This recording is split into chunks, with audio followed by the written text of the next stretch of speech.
Hello, কি অবস্থা সবার? কেমন আছো সবাই? অনেক দিন পরে তোমাদের সামনে আবার বৃত্ত নিয়ে হাজির হইলাম। মাঝখানে অনেক দিন ব্রেক ছিল আমাদের ক্লাসের।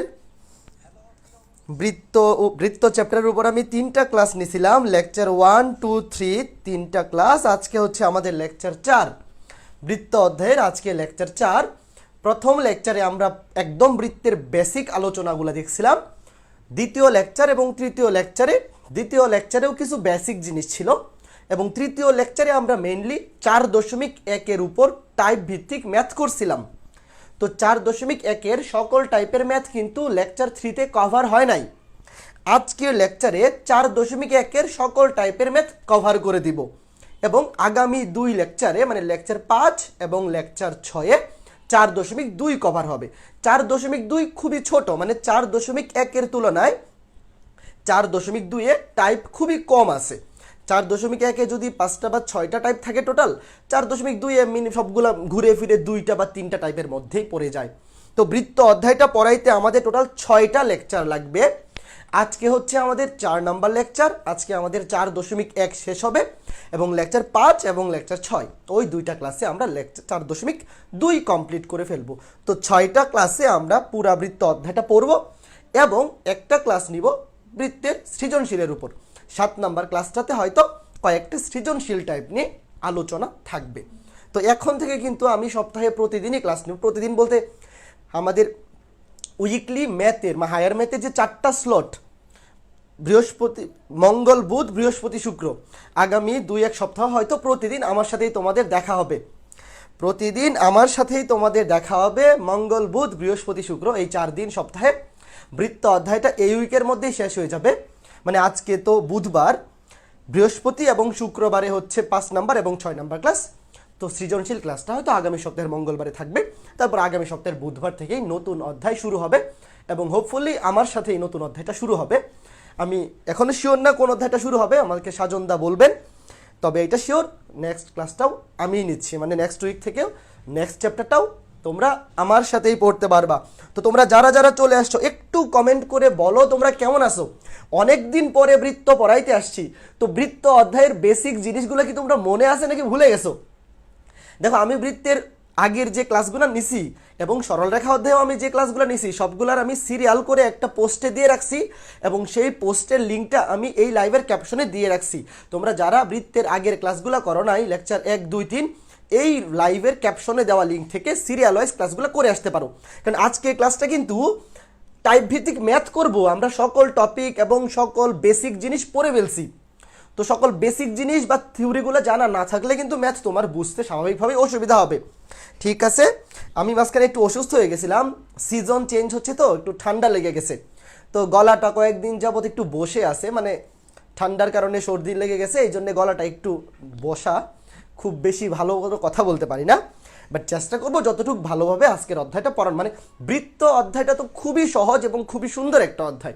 22 ব্যাচের সৃজনশীল অ্যান্সার করার জন্য ম্যাট্রিক্স নির্ণায়ক এবং বৃত্ত এই দুটো হচ্ছে সবচেয়ে ইজিয়েস্ট অধ্যায়। তো বৃত্ত অধ্যায়টা আশা করি এমনভাবে বোঝাই দিব যে এখান থেকে সৃজনশীল যত প্যাচ পুচ দিয়েই আসুক তুমি যেন অ্যান্সার করতে পারো। তবে অবশ্যই সিরিয়াল মেনটেন করে পড়তে হবে। আমার ক্লাস যদি তুমি লেকচার 1 তুমি লেকচার 2 দেখলা না, 3 থেকে শুরু করলা, লেকচার 1, 2, 3 না দেখে 4 থেকে শুরু করলা, তাইলে কিন্তু কোনো লাভ হবে না। অবশ্যই সিরিয়াল মেনটেন করে যদি বৃত্তের 6টা বা 7টা ক্লাস দেখো, এই লাইফে এই জীবনে বৃত্ত নিয়ে কোনোদিন টেনশন করা লাগবে না। এটা হোক একাডেমিক হোক অ্যাডমিশন, কোথাও বেড়া খাইতে হবে না। তো চলো আমরা শুরু করি। অনেক মানুষ চলে আসছে। ভালো আছি দিয়া, তোমরা কেমন আছো? রূপক আহমেদ চৌধুরী, আমি ভালো আছি। সারোয়ার, হ্যাঁ ভাইয়া ভালো ভালো ভালো, আমি ভালো আছি। ওয়ালাইকুম আসসালাম, আদাব, নমস্কার। আমি এখন একটু ভালো আছি, মাঝখানে একটু অসুস্থ ছিলাম, ঠান্ডা লেগে গেছিল, এখন মোটামুটি ভালো আছি। তো চলো ক্লাসটা শুরু করি, চলো আমরা ক্লাসটা শুরু করি। Okay fine. প্রথমেই যে ম্যাথটা করবো, প্রশ্নটা লিখে ফেলো। এই যে বাম পাশের প্রশ্নটা, এই প্রশ্নটা দিয়ে শুরু করব। সবাই প্রশ্নটা তুলে ফেলো, প্রশ্নটা তুলে ফেলো। আমি প্রশ্নটা বলতেছি, খুবই খুবই খুবই ইম্পর্টেন্ট। এই ম্যাথটা খুবই important, very very important math. তোমরা কলেজে যখন বৃত্তের সৃজনশীল পরীক্ষা দিতে যাবা, দেখবা এই ম্যাথটা সৃজনশীলের গ নাম্বারে চলে আসছে।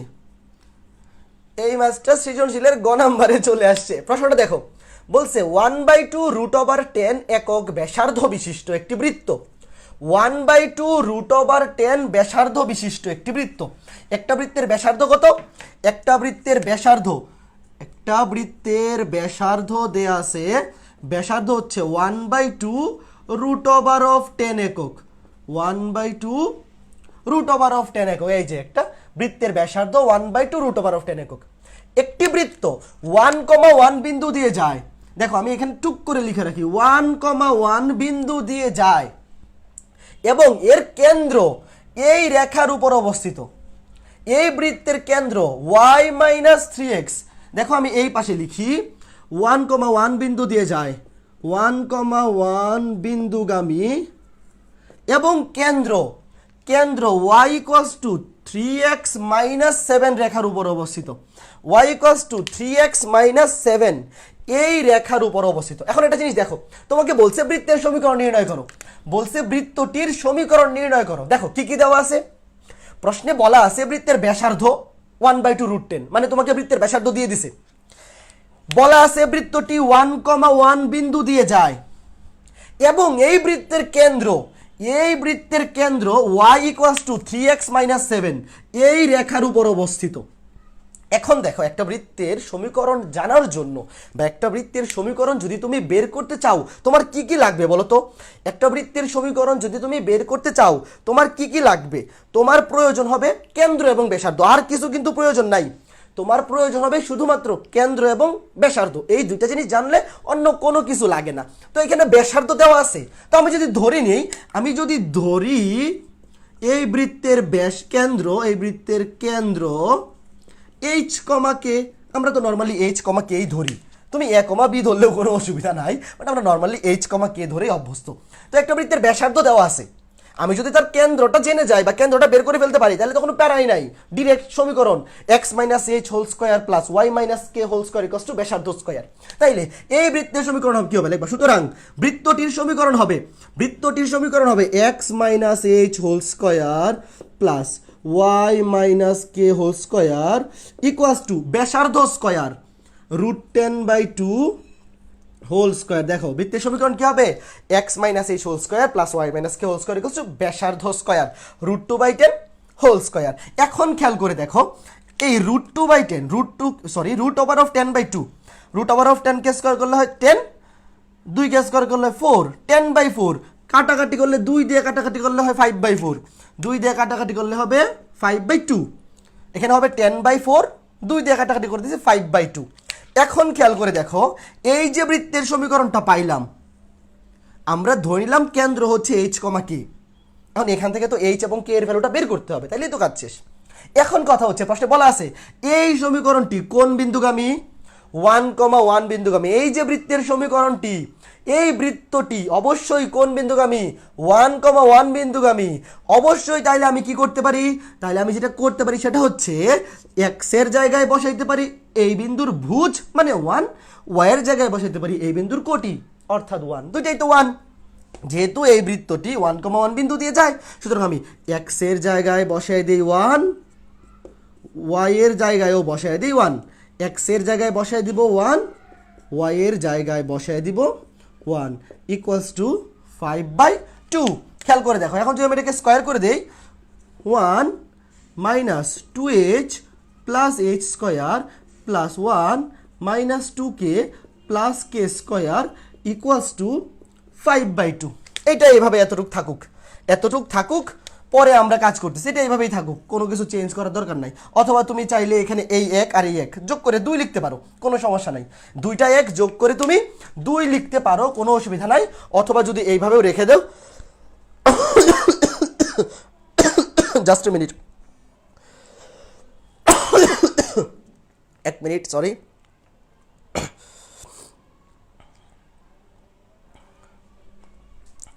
দেখো এই যে সমীকরণটা আমি কি করলাম, ব্যাসার্ধ দেওয়া আছে, কেন্দ্র ধরে নিলাম h, k। বৃত্তের সমীকরণ কি? x - h² + y - k² = ব্যাসার্ধ স্কয়ার। এটাকে স্কয়ার করে দিলে কাটাকাটিকে 5/2 হয়।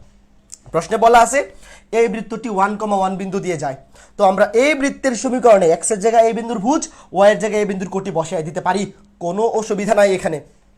তুমি যেহেতু এখানে অড লাগতে দেখো, এখানে 1 আর 1 যোগ করে 2 লিখে ফেলো। তোমার যদি খারাপ লাগে এখানে 1 আর 1 যোগ করে 2 লিখে ফেলো, তাহলে ওটা দেখতেও অবশ্যই একটা অকওয়ার্ড লাগে যে 1 আর 1 আছে, যোগ করতেছে না। ঠিক আছে, 1 আর 1 যোগ করে 2 লিখে ফেলছি।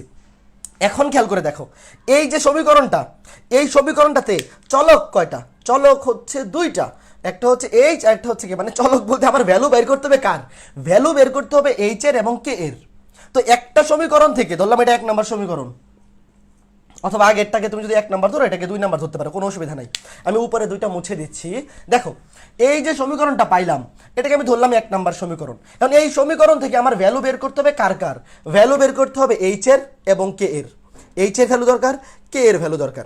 এখন খেয়াল করে দেখো, একটা সমীকরণ থেকে কি তুমি 2টার ভ্যালু বের করতে পারবা? জাস্ট এ মিনিট, আমি একটু লাইভটা বের করে নিই, কমেন্ট চেক করা লাগবে।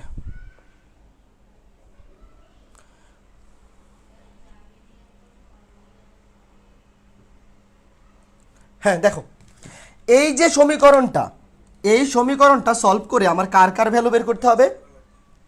এইচ এর ভ্যালু বের করতে হবে এবং কে এর ভ্যালু বের করতে হবে। এইচ এর ভ্যালু বের করতে হবে এবং কে এর ভ্যালু বের করতে হবে। এখন একটা সমীকরণ সমাধান করে কি 2টা জিনিসের ভ্যালু বের করা যায়? যায় না। তাহলে আমরা কিসের হেল্প নিব? এই যে দেখো প্রশ্নে কি বলা আছে, এই বৃত্তের কেন্দ্র এই রেখার উপর অবস্থিত। এই যে এই বৃত্তের কেন্দ্র এই রেখার উপর অবস্থিত। তোমরা লিখবা এই প্রদত্ত বৃত্তের কেন্দ্র, প্রদত্ত বৃত্তের কেন্দ্র কোন রেখার উপর অবস্থিত? প্রদত্ত বৃত্তের কেন্দ্র H K y equals to 3x - 7 এই রেখার উপর অবস্থিত। প্রশ্নে বলেই দিছে যে এই বৃত্তের কেন্দ্র, যেটাকে আমরা এইচ কে ধরছি, সেটা এই রেখার উপর অবস্থিত।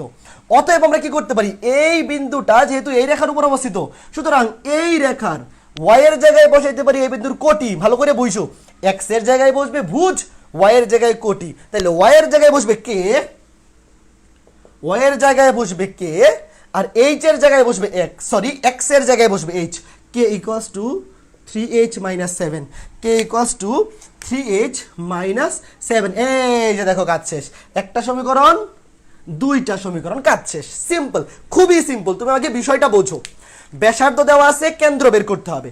কেন্দ্রকে আমি এইচ কে ধরলাম, তাইলে সমীকরণ পাই গেছি x - h whole square plus y - k whole square equals to ব্যাসার্ধ স্কয়ার। সেই বৃত্তটা 1,1 বিন্দুগামী, x এর জায়গায় 1 y এর জায়গায় 1 বসাই দিয়ে এই সমীকরণটা পাইছি। মানে একটা সমীকরণ সলভ করে তো তুমি 2টা জিনিসের ভ্যালু বের করতে পারবা না, তাহলে আরেকটা শর্ত লাগবে। এবং প্রশ্নে সেই শর্তটা খুব সুন্দর মতোই দিয়ে দিছে, বলছে কেন্দ্র এই রেখার উপর অবস্থিত। তাহলে কেন্দ্র যদি এই রেখার উপর অবস্থিত হয়, y এর জায়গায় বসাতে পারি এই বিন্দুর ভুজ অর্থাৎ কে, x এর জায়গায় বসাতে পারি এই বিন্দুর কোটি অর্থাৎ h। এখন বাকি সব মুইছা দেও, আর বাকি কোনোটার কোনো কাজ নাই, বাকি কোনোটার কোনো কাজ নাই। এখন খালি আমরা এই 2টা সলভ করে কে এর ভ্যালু বের করব, h এর ভ্যালু বের করব, কে এর ভ্যালু বের করব এবং h এর ভ্যালু বের করব। কেমনে সলভ করব? সিম্পলি দেখো, কে এর মানটা 1 নং সমীকরণে বসাই দাও। লিখবা প্রতিস্থাপন পদ্ধতি, পড়ো নাই? 9 10 তো পড়ছো প্রতিস্থাপন পদ্ধতি। 2 নং হতে বা 2 নং সমীকরণ থেকে কে এর মান 1 নং সমীকরণে বসিয়ে পাই। 2 নং সমীকরণ থেকে কে এর মান 1 নং সমীকরণে বসিয়ে পাই -2। কে এর ভ্যালু হচ্ছে 3h - 7 প্লাস কে স্কয়ার। কে স্কয়ার মানে হচ্ছে 3h - 7 whole square equals two 5/2। দেখো 2 - 2h প্লাস h স্কয়ার -2, কে এর জায়গায় বসাই দিছি 3h - h, সরি 3h - 7, কে এর জায়গায় 3h - 7 প্লাস কে স্কয়ার, কে এর জায়গায় 3h - 7 হোল স্কয়ার। এখন এইটা সলভ করে তুমি h এর ভ্যালু বের করে ফেলতে পারবা, কারণ এই সমীকরণে এখন দেখো শুধু h আছে। এই সমীকরণটাতে এখন শুধু h আছে। তো এইটা সমীকরণটা যদি আমরা সমাধান করি, তাইলেই h এর ভ্যালু বের হয়ে যাবে। দেখো সমাধান করি কেমনে, গুণ করে দেয় আগে। 2 - 2h, 2 - 2h plus h square minus 3 দুগুণে 6h মাইনাসে মাইনাসে প্লাস 7 দুগুণে 14 প্লাস এটা স্কয়ার ভাঙাও এ স্কয়ার মানে 9h স্কয়ার, 3h স্কয়ার করলে 9h স্কয়ার মাইনাস 2ab 3 সাথে 21, 21 দুগুণে 42, 42h প্লাস 7 সাথে 49 ইকুয়ালস টু 5/2।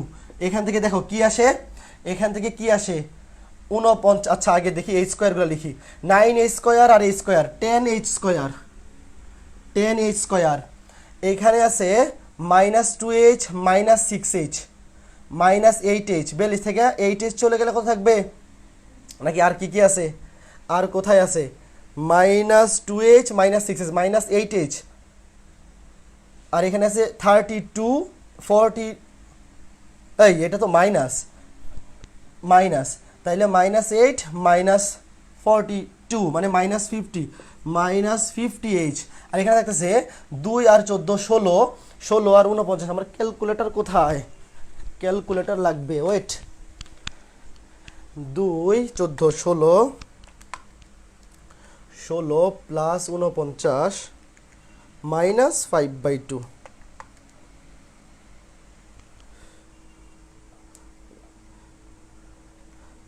দেখো এটা কত আসতেছে, এইটা আসতেছে 65, আচ্ছা এই পাশেরটা কত আসে 16, 65 আর এটা 5/2 প্লাস 65 ইকুয়ালস টু 5/2। এখন যদি উভয় পক্ষকে 2 দিয়ে গুণ করে দেই, অথবা এখান থেকে 5, উভয় পক্ষকে 5 দিয়ে ভাগ করে দিই, এই তো সহজ হয়ে গেছে, উভয় পক্ষকে 5 দিয়ে ভাগ করে দিই, তাহলে 2h square minus 10h plus 5 13 65 equals to 1/2, এটাকেও 5 দিয়ে ভাগ করে দিছি, উভয় পক্ষকে 5 দিয়ে ভাগ করে দিছি, ডান পাশে লিখি, এখন 2 দিয়ে আর গুণ করে দাও, এখানে আছে হাফ, 2 দিয়ে গুণ করে দাও, তাহলে 4h স্কয়ার মাইনাস 10 দুগুণে 20h প্লাস 13 দুগুণে 26 ইকুয়ালস টু 0।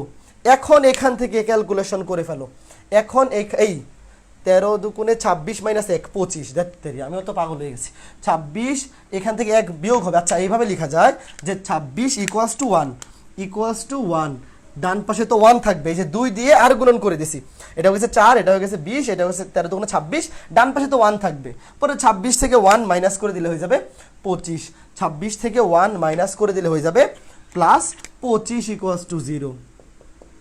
এখন এখান থেকে যদি আমি এটাকে কি করি, জাস্ট ক্যালকুলেশন করে ফেলবো, এখন সিম্পলি এইটাকে যদি আমি ক্যালকুলেশন করে ফেলি ক্যালকুলেটর দিয়ে, তোমরা মিডল ফ্যাক্টর করেও করতে পারো, আমি ক্যালকুলেটর দিয়ে বসাই দিই, ক্যালকুলেটর ইকুয়েশন দিয়ে কিভাবে করে তোমরা পারো, এগুলো কিন্তু পারা উচিত, এটা মিডল ফ্যাক্টর করার দরকার নেই, ডিরেক্ট ক্যালকুলেটরে বসাই দিবা, ডিরেক্ট ক্যালকুলেটরে কেমনে করে তোমরা পারো, এই যে এখান থেকে কিন্তু ডিরেক্ট ক্যালকুলেটরে বসাই দিলেই হয়ে যাবে।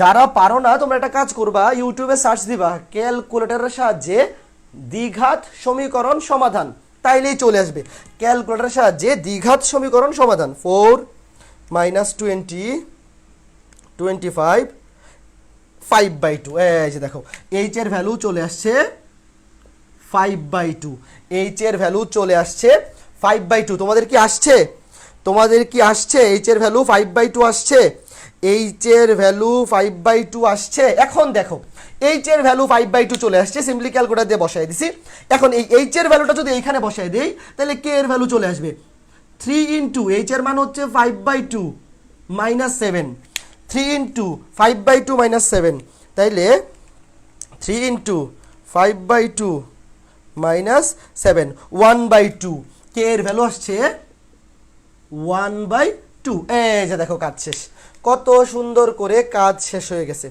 কত সুন্দর করে কাজ শেষ হয়ে গেছে। তো আমরা এইচ এর ভ্যালু পাইলাম 5/2, এইচ এর ভ্যালু পাইলাম 5/2, এইচ এর ভ্যালু পাইলাম 5/2, কে এর ভ্যালু পাইলাম 1/2, দেখো এইচ এর ভ্যালু পাইলাম 5/2, কে এর ভ্যালু পাইলাম 1/2, ম্যাথটা কিন্তু খুবই ইম্পর্টেন্ট, ভালো করে বুঝছো। তাইলে আমাদের সমীকরণটা কি হবে, x minus H whole square, x minus, তাহলে লিখবা নির্ণয় সমীকরণ x minus H whole square plus y minus K whole square, y minus K, K এর ভ্যালু হচ্ছে half whole square equals to ব্যাসার্ধ স্কয়ার, এই ব্যাসার্ধকে স্কয়ার করলে হবে 5/2, এইখানে অ্যান্সার রেখে দিলেও হবে, অথবা তুমি যদি স্কয়ার করে ভেঙে দাও তাও হবে, কোনো অসুবিধা নাই। খেয়াল করে দেখো x minus H whole square plus y minus K, K এর ভ্যালু হচ্ছে হাফ, এইচ এর ভ্যালু 5/2 ইকুয়ালস টু ব্যাসার্ধ স্কয়ার, এই যে ব্যাসার্ধটা এটাকে স্কয়ার করলে কত আসছিল মনে আছে, আমি তো মুছে দিছিলাম, তোমরা এখানে ওই যেটা তো আগেই 5/2 বের করাই ছিল, এই সমীকরণটা কিন্তু বের করাই ছিল, তোমরা খালি লিখবা যে এইচ এবং কে এর মান বসিয়ে পাই, ধরো এইটাকে তুমি যদি 1 নং সমীকরণ ধরো, পরেরটাকে 2, তারপরটাকে 3, তাহলে বলবা যে 1 নং সমীকরণে এইচ এবং কে এর মান বসিয়ে পাই, এখানে অ্যান্সার দিলেও হবে, অথবা তুমি যদি চাও এই স্কোয়ারটা এবং এই স্কোয়ারটা ভাঙাই দিবা তাও হবে, কোনো অসুবিধা নাই। এই স্কোয়ার এবং এই স্কোয়ার যদি ভাঙাইয়া বসাও তাও অ্যান্সার সঠিক আসবে, কোনো অসুবিধা নাই। বোঝা গেল? এই ম্যাথটা কি বোঝাইতে পারছি? খুবই ইম্পর্টেন্ট ম্যাথ, বৃত্তের 4.1 এর অন্যতম ইম্পর্টেন্ট ম্যাথ এইটা। বোঝা গেছে? ভালো করে একটু রেসপন্স করো, খুবই ইম্পর্টেন্ট ম্যাথ ছিল এটা, খুবই খুবই খুবই ইম্পর্টেন্ট ম্যাথ। ওকে, ঠিক আছে ঠিক আছে, বোঝাইতে পেরেছি। জি ভাইয়া মিলছে, ক্লিয়ার। ওকে, ঠিক আছে ঠিক আছে ঠিক আছে ঠিক আছে, very good very good very good. ঠিক আছে, তাহলে চলো পরের ম্যাথটা দেখি। মুছা দিলাম, তুমি এখানে অ্যান্সার রাখলেও হবে, কোনো অসুবিধা নাই, বাট বইয়ের অ্যান্সারে মেবি দেখবো এটাকে স্কোয়ার ভাঙাইছে, এটাকে স্কোয়ার ভাঙাইছে, তারপরে আর গুণন করে দিছে, ওইভাবে নিয়ে দিলেও হবে, কোনো সমস্যা নাই। রিটার্নে এইখানে রেখে দিলেও তুমি ফুল মার্কসই পাবা। এইচ এর ভ্যালু আসবে 5/2, কে এর ভ্যালু আসবে 1/2, তারপর ভ্যালুটা বসায় দিলেই হবে, কোনো সমস্যা নাই। এখন পরে যে ম্যাথটা দেখো, খুবই ইম্পর্টেন্ট, পরের ম্যাথটা আরো ইম্পর্টেন্ট। গত ক্লাসে একটা ম্যাথ করেছিলাম, 3 নাম্বার ক্লাস যারা করছো তোমরা, 3 নাম্বার ক্লাসে মনে আছে যারা করছো ক্লাস, যে একটা বৃত্ত যদি উভয় অক্ষকে স্পর্শ করে। এখন আমরা এই যে উপরের ম্যাথটা করবো, উপর থেকে নিচে আসবো, এখন আমরা সবার উপরের ম্যাথটা করব। তবে একটা জিনিস আগে দেখো, একটা কনসেপ্টটাকে দেখো, অনেকদিন আগে পড়াইছি তো 3 নাম্বার ক্লাস, অনেকে ভুলেও যাইতে পারো। একটা বৃত্ত যদি উভয় অক্ষকে স্পর্শ করে, অর্থাৎ একটা বৃত্ত যদি এক্স অক্ষকেও স্পর্শ করে এবং ওয়াই অক্ষকেও স্পর্শ করে, তাইলে মনে আছে যে এই বৃত্তের কেন্দ্র ব্যাসার্ধ, মানে কেন্দ্রের ভুজ, কেন্দ্রের কোটি এবং ব্যাসার্ধ সেম হয়। মনে আছে, একটা বৃত্ত যখন উভয় অক্ষকে স্পর্শ করে তখন বৃত্তের কেন্দ্রের ভুজ সমান কেন্দ্রের কোটি সমান ব্যাসার্ধ। অর্থাৎ এই বৃত্তের ব্যাসার্ধ যদি এ হয়, তাইলে এই বৃত্তের কেন্দ্র হবে এ কমা এ। কেন? কারণ এখান থেকে এইটা যদি ব্যাসার্ধ হয়, এটাও হবে ব্যাসার্ধ। এই যে এখান থেকে এতটুকু যদি এ হয়, এখান থেকে এতটুকু হবে এ। খেয়াল করে দেখো, এই যে এই বৃত্তটা, মানে একটা বৃত্ত যদি উভয় অক্ষকে স্পর্শ করে, তাহলে এই বৃত্তের ব্যাসার্ধ যত, কেন্দ্রের ভুজ তত, কেন্দ্রের কোটিও তত, তিনটা সেম। এই চিত্র থেকে দেখা যায় যে এতটুকু হচ্ছে, এটা যদি মূল বিন্দু হয়, এইটা যদি মূল বিন্দু হয়, এগুলো কিন্তু পড়াইছি আগের ক্লাসে, এটা যদি মূল বিন্দু হয়, এখান থেকে এতটুকু হচ্ছে এ। কারণ কি? কারণ এটা হচ্ছে বৃত্তের, এইটা যদি বৃত্তের ব্যাসার্ধ হয় তাহলে এইটাও বৃত্তের ব্যাসার্ধ। এখান থেকে এতটুকু যদি এ হয়, এখান থেকে এতটুকু এ, এটা এ। আবার এতটুকু তো অটোমেটিক দেওয়াই আছে বৃত্তের ব্যাসার্ধ এ, তাহলে এই যে কেন্দ্রটা স্থানাঙ্ক কি হবে? এ কমা এ, এ কমা এ। এখন কথা হচ্ছে ব্যাসার্ধ কখনো নেগেটিভ হইতে পারে না, ব্যাসার্ধ অলওয়েজ পজিটিভ, কিন্তু কেন্দ্রের স্থানাঙ্ক কিন্তু নেগেটিভও হইতে পারে। যেমন এই বৃত্তটাই যদি প্রথম চতুর্ভাগে না থেকে, এই বৃত্তটাই যদি প্রথম চতুর্ভাগে না থেকে দ্বিতীয় চতুর্ভাগে থাকে, দ্বিতীয় চতুর্ভাগে থাকে, তখন তার ব্যাসার্ধ যদি এ হয়, তাহলে তার কেন্দ্র হবে মাইনাস এ কমা এ। দেখো, প্রথম চতুর্ভাগে থাকলে কেন্দ্রের ভুজকোটি দুইটাই পজিটিভ, আর ব্যাসার্ধ তো অলওয়েজ পজিটিভ। কিন্তু এই বৃত্তটাই যদি প্রথম চতুর্ভাগে না থেকে দ্বিতীয় চতুর্ভাগে থাকতো, তাহলে কিন্তু কেন্দ্রের কোটি আর ভুজ দুইটাই পজিটিভ হইতো না, তখন ব্যাসার্ধ এ হইলেও কেন্দ্র হইতো মাইনাস এ কমা এ, কারণ দ্বিতীয় চতুর্ভাগে এক্স এর ভ্যালু নেগেটিভ, তখন মাইনাস এ কমা এ। এই বৃত্তটাই যদি তৃতীয় চতুর্ভাগে থাকতো, এইটাই যদি তৃতীয় চতুর্ভাগে থাকতো, তাহলে এটার কেন্দ্র হইতো মাইনাস এ কমা মাইনাস এ, মাইনাস এ কমা মাইনাস এ। যদিও ব্যাসার্ধ পজিটিভ, ব্যাসার্ধ সবসময় পজিটিভ, কিন্তু কেন্দ্রের স্থানাঙ্ক হইতো মাইনাস এ কমা মাইনাস এ। কেন? কারণ তৃতীয় চতুর্ভাগে ভুজ এবং কোটি দুইটার ভ্যালুই নেগেটিভ। একইভাবে চতুর্থ চতুর্ভাগে যদি বৃত্তটা হইতো, তাইলে এই বৃত্তের ব্যাসার্ধ যদি এ হয়, কেন্দ্রের স্থানাঙ্ক হইতো এ কমা মাইনাস এ। কেন? কারণ চতুর্থ চতুর্ভাগে কেন্দ্রের ভুজ, চতুর্থ চতুর্ভাগে যে কোনো বিন্দুর ভুজ পজিটিভ, কিন্তু কোটি নেগেটিভ, কোটি নেগেটিভ। কাজে তোমাকে যখন বলবে একটা বৃত্ত উভয় অক্ষকে স্পর্শ করে, উভয় অক্ষকে স্পর্শ করা মানে হচ্ছে এই বৃত্তের ব্যাসার্ধ যত, কেন্দ্রের স্থানাঙ্কের ভুজ তত, কোটিও তত।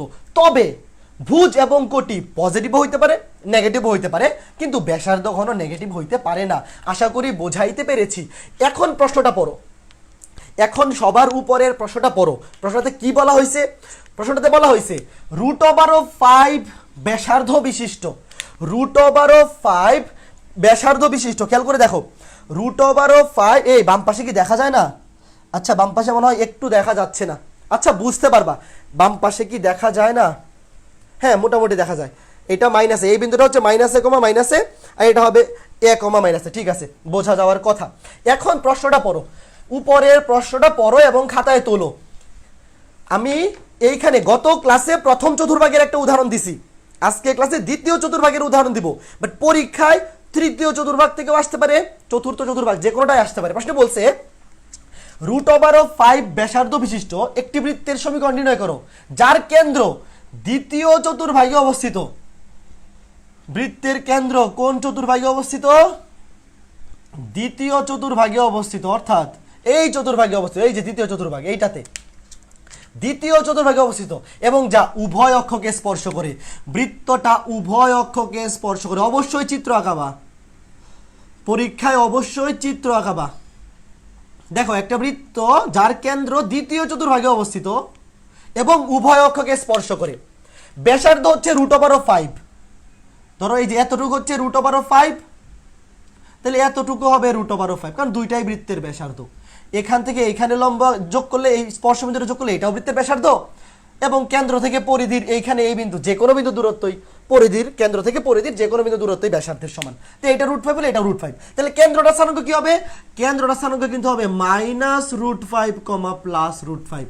যেহেতু দ্বিতীয় চতুর্ভাগে আছে, লিখবা বৃত্তের ব্যাসার্ধ, বৃত্তের ব্যাসার্ধ কত দেওয়া আছে? বৃত্তের ব্যাসার্ধ দেওয়া আছে 5 একক।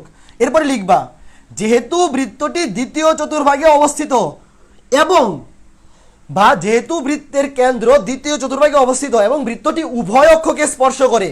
প্রথম কথা হচ্ছে উভয় অক্ষকে স্পর্শ করলে কেন্দ্রের ভুজ এবং কোটি দুইটাই ব্যাসার্ধের সমান। তবে যেহেতু এই বৃত্তের কেন্দ্র দ্বিতীয় চতুর্ভাগে আছে, অতএব কেন্দ্রের ভুজ হবে নেগেটিভ। কেন্দ্রের ভুজ হবে নেগেটিভ। এই জিনিসটা বুঝতে পারলে ম্যাথ শেষ। এই জিনিসটা বুঝতে পারলেই এই ম্যাথ শেষ। এই জিনিসটা যদি বুঝে থাকো তাইলেই এই ম্যাথ শেষ, আর বাকি সকল কিছু সেম। আবার বলি, কোনো একটা বৃত্ত যদি উভয় অক্ষকে স্পর্শ করে, তাহলে বৃত্তের ব্যাসার্ধ যত, কেন্দ্রের ভুজ তত, কেন্দ্রের কোটিও তত। আমরা দ্বিতীয় ক্লাসে আলোচনা করে আসছি এগুলা। যেহেতু দ্বিতীয় চতুর্ভাগে আছে, এই জন্য কেন্দ্রের ভুজ নেগেটিভ, ওয়াই পজিটিভ। যদি তৃতীয় চতুর্ভাগে হইতো, দুইটাই হইতো নেগেটিভ। যদি চতুর্থ চতুর্ভাগে বলতো, এক্স হইতো পজিটিভ, ভুজ হইতো পজিটিভ, কোটি হইতো নেগেটিভ। এখন তো কাজ শেষ। এই জিনিসটা এইটা বুঝলেই কাজ শেষ। কেন? এখন কেন্দ্রও জানি, ব্যাসার্ধও জানি, কেন্দ্রও জানি, ব্যাসার্ধও জানি। সমীকরণ কি? x - h। এখানে -h মানে হচ্ছে -5, মাইনাসে মানে হচ্ছে +√5, x - h হোল স্কয়ার, মাইনাসে মানে হচ্ছে +√5, প্লাস y - k, k মানে হচ্ছে কেন্দ্রের কোটি, √5 হোল স্কয়ার, ইকুয়ালস টু ব্যাসার্ধ স্কয়ার, ইকুয়ালস টু ব্যাসার্ধ স্কয়ার। শেষ, কাজ শেষ। এখানে অ্যান্সার দিলেও ফুল মার্কস পাবা, কিন্তু বইয়ে যেহেতু স্কয়ারটা করে দিছে, অবশ্যই তুমি স্কয়ারটা করে দিবা। এইখানে অ্যান্সার দিলেও তুমি ফুল মার্কস পাবা, কারণ সমীকরণ এইটাই, কোনো অসুবিধা নাই। x - h, মাইনাসে মানে +√5, plus y - k whole square, equals to ব্যাসার্ধ স্কয়ার। তো তুমি স্কয়ারটা করে দিবা। x square a square plus 2ab plus b square plus y square minus 2ab plus b square equals to √5k square করলে 5, √5k square করলে 5। তাহলে কি আসবে? x square plus 2√5x plus, oh sorry, x square plus y square. y স্কয়ারটাকে আগে লিখি, y স্কয়ারটাকে আগে লিখি। আমরা এইভাবে লিখলে জিনিসটা সুন্দর দেখা যায়। x square plus y square plus 2√5x plus, sorry minus, এইটাতে তো মাইনাস 2√5y, পাশে পাশে কাটা, শূন্য, ইকুয়ালস টু শুনেই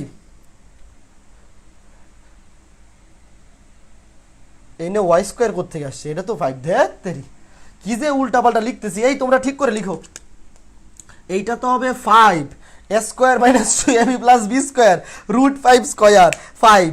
এই যে একটা 5 আর একটা 5 কাটা, এখানে একটা 5 থাকবে, একটা 5 থাকবে, প্লাস 5 ইকুয়ালস টু 0। এই বলো তো তোমাদের সাথে মিলছে কিনা, বলো তো মিলছে কিনা। আমিও চেক করি অ্যান্সারটা মিলছে কিনা, আমি চেক করি অ্যান্সারটা মিলছে কিনা। বলো বুঝছো কিনা, আগে বলো বুঝছো কিনা। অ্যান্সার মিলবে, ক্যালকুলেশন আগে পরে হোক, হবে, অসুবিধা নাই, বাট তোমরা ম্যাথটা বুঝছো কিনা আমি একটু চেক করি অ্যান্সারটা হয়েছে কিনা। x square plus y square plus 2√5x minus 2√5y plus 5 equals to 0। হ্যাঁ রাইট। ওকে ঠিক আছে, বলো বুঝছো কিনা? বোঝা গেছে? আমি যেই ম্যাথগুলা করাবো একদম বাছাই করা সেরা দানা, ওই যে খাঁটি সরিষার তেলের অ্যাডভার্টাইজ দেয় না, বাছাই করা খাঁটি দানা থেকে উৎপন্ন সরিষার তেল। তো আমি এমনভাবে খুঁজে খুঁজে এমনভাবে টাইপ ভিত্তিক ম্যাথগুলা করাবো যে অ্যাটলিস্ট পরীক্ষার আগের দিন যদি তুমি শুধু এই ম্যাথগুলাও দেখে চলে যাও, হুবহু হয়তো কমন পড়বে না, কিন্তু এই টাইপের মধ্যেই আসবে। এখন এই ম্যাথটা পরীক্ষায় ধরো তুমি পড়ে গেলে √5, পরীক্ষায় আসছে √7, তুমি পড়ে গেছো দ্বিতীয় চতুর্ভাগ, পরীক্ষায় আসছে তৃতীয় চতুর্ভাগ, আসতেই পারে। একটা ম্যাথ কখনো হুবহু কমন পড়বে এটা তো আশা করা উচিত না। তবে এমনভাবে পড়াবো পরীক্ষার আগের দিন শুধু এই ম্যাথগুলো করে গেলেও তুমি পরীক্ষায় অ্যান্সার করতে পারবা, কারণ একই টাইপের মধ্যে কমন পড়ে যাবে, একই টাইপের মধ্যে কমন পড়ে যাবে। ঠিক আছে, তাহলে মুছে দিলাম। এর পরের ম্যাথটা তুলো, পরের ম্যাথটা, প্রশ্নটা তুলে ফেলো সবাই, সবাই প্রশ্ন তুলবা, অবশ্যই প্রশ্ন তুলবা, তারপরে অ্যান্সারটা তুলবা, কেউ আবার শুধু অ্যান্সার লিখে বসে থাকো না। প্রশ্নটা তুলো, প্রশ্নটা তুলো।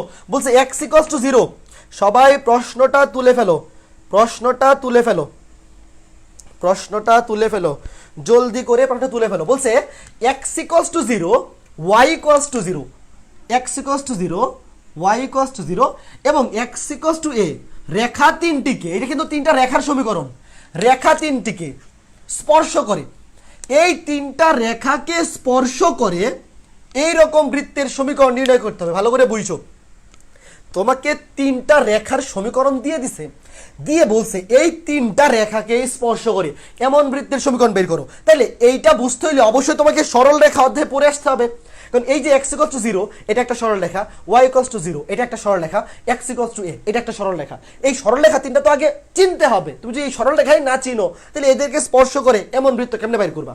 তো প্রথমেই দেখো x=0 মানে কি জানো তোমরা? x=0 মানে হচ্ছে y অক্ষ, কারণ y অক্ষের উপর সকল বিন্দুর ভূত শূন্য। x=0 মানে y অক্ষ, এই যে এটা হচ্ছে y অক্ষ মানে x=0। y=0 মানে কি?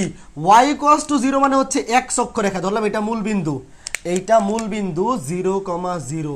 ভালো করে বুঝবা, x অক্ষের উপর সকল বিন্দুর কোটি শূন্য, এই জন্য x অক্ষের সমীকরণ হচ্ছে y=0। লিখলাম এটা x অক্ষ, এটা y অক্ষ, আচ্ছা এই পাশে লিখি y অক্ষ। x অক্ষের সমীকরণ হচ্ছে y=0, y অক্ষের সমীকরণ হচ্ছে x=0, দুইটা রেখা খুবই সহজে পেয়ে গেলাম।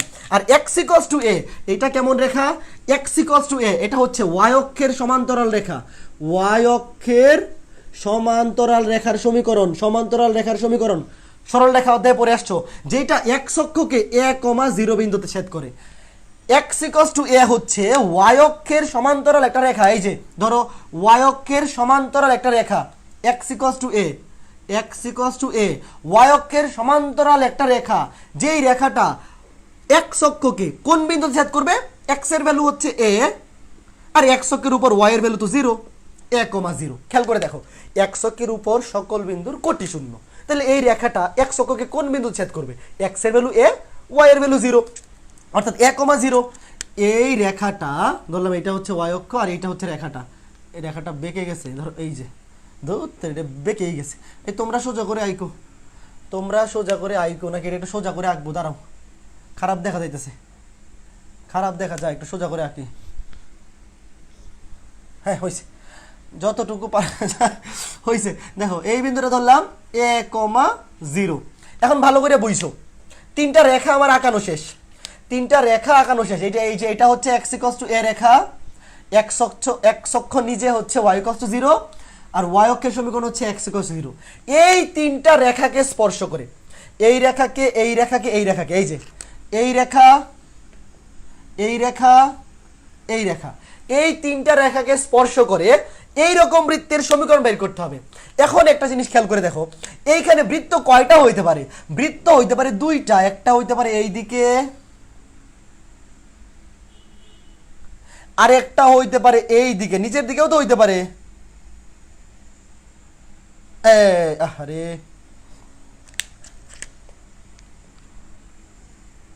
এই যে দেখো, বৃত্ত হইতে পারে কয়টা? দুইটা বৃত্ত হইতে পারে দুইটা, একটা হইতে পারে উপরের দিকে, একটা হইতে পারে নিচের দিকে। কারণ উপরের বৃত্তটাও তিনটা রেখাকে স্পর্শ করছে, এক্স অক্ষকে স্পর্শ করছে, ওয়াই অক্ষকে স্পর্শ করছে, এক্স ইকুয়ালস টু এ রেখাকেও স্পর্শ করছে। নিচের বৃত্তটাও কিন্তু তিনটা রেখাকে স্পর্শ করছে। প্রশ্নে কিন্তু বলা নাই, প্রশ্নে যদি বলতো যে এমন বৃত্তের সমীকরণ নির্ণয় করো যেটা প্রথম চতুর্ভাগে, এটা প্রথম চতুর্ভাগের বৃত্ত, এটা চতুর্থ চতুর্ভাগের বৃত্ত, প্রশ্নে তো কোনো কিছু উল্লেখ করে দেওয়া নাই, কাজে আমাকে দুইটা সমীকরণই বের করতে হবে। এখন কেমনে বের করবো? একটা বৃত্তের সমীকরণ বের করার জন্য কি কি লাগে? কেন্দ্র জানা লাগে এবং ব্যাসার্ধ জানা লাগে। একটা বৃত্তের সমীকরণ বের করার জন্য কি কি জানা লাগে? কেন্দ্র জানা থাকা লাগে, ব্যাসার্ধ জানা থাকা লাগে, এনাফ। এই দুটা জিনিস জানলে আর কিচ্ছু লাগে না। এখন খেয়াল করে দেখো, প্রথমে এই যে এখান থেকে মূল বিন্দু, এটা হচ্ছে মূল বিন্দু, এটা হচ্ছে 1,0, এটা হচ্ছে মূল বিন্দু, এই বিন্দুটা হচ্ছে 1,0। তার মানে এখান থেকে এতটুকু, এই ডিসটেন্সটা কত? এই ডিসটেন্সটা হচ্ছে এ পরিমাণ। এই যে এক্স ইকুয়ালস টু এ রেখাটা, এই এক্স ইকুয়ালস টু এ রেখাটা এক্স অক্ষকে 1,0 বিন্দুতে স্পর্শ করে বা ছেদ করে। তাহলে মূল বিন্দু থেকে এই রেখার দূরত্ব কত হবে? এই বিন্দুটা যদি 2,0 হইতো, দূরত্ব হইতো 2 একক, 3,0 হলে 3 একক, তাই না? তাহলে 1,0 যেহেতু মূল বিন্দু থেকে দূরত্ব হচ্ছে 1 একক। এখন আমি যদি তোমাকে বলি এই যে এই এ হচ্ছে এই বৃত্তের ব্যাস, তুমি কি বিশ্বাস করবা? বিশ্বাস না করলেও কিছু করার নাই, এইটা এই বৃত্তের ব্যাসই হবে। এই যে এইটা হবে এই উভয় বৃত্তের ব্যাস, উভয় বৃত্তের ব্যাস হবে এ। এই যে এখানে যে সে স্পর্শগুলা করবে, স্পর্শ করলে এই স্পর্শগুলা, এইটা হবে এই বৃত্তের ব্যাস। দুইটা স্পর্শবিন্দু এখানে যোগ করলে এটা হয়ে যাবে বৃত্তের ব্যাস। তাহলে এই যে এখান থেকে এই পর্যন্ত এইটা হয়ে যাবে বৃত্তের ব্যাস। অর্থাৎ এইখানে এই যে এতটুকের মধ্যে, কেমনে এটা তোমরা বুঝতেই পারতেছো, এই দুইটা রেখার মধ্যে যেহেতু টোটাল বৃত্তটা এটে গেছে, মানে টোটাল বৃত্তটা যেহেতু এই দুইটা রেখার মধ্যে আছে, তো এদের ব্যাস তো এই ঠিক দুইটা রেখার মধ্যবর্তী দূরত্বই হবে। এই রেখা দুইটার মধ্যবর্তী দূরত্বই তো এই বৃত্তটার ব্যাস হবে, এটা তো আলাদা করে বোঝানোর কিছু লাগে না। তাহলে এই বৃত্তের ব্যাস যদি হয় এ, তাহলে ব্যাসার্ধ কতটুকু হবে? ব্যাসার্ধ হবে a/2।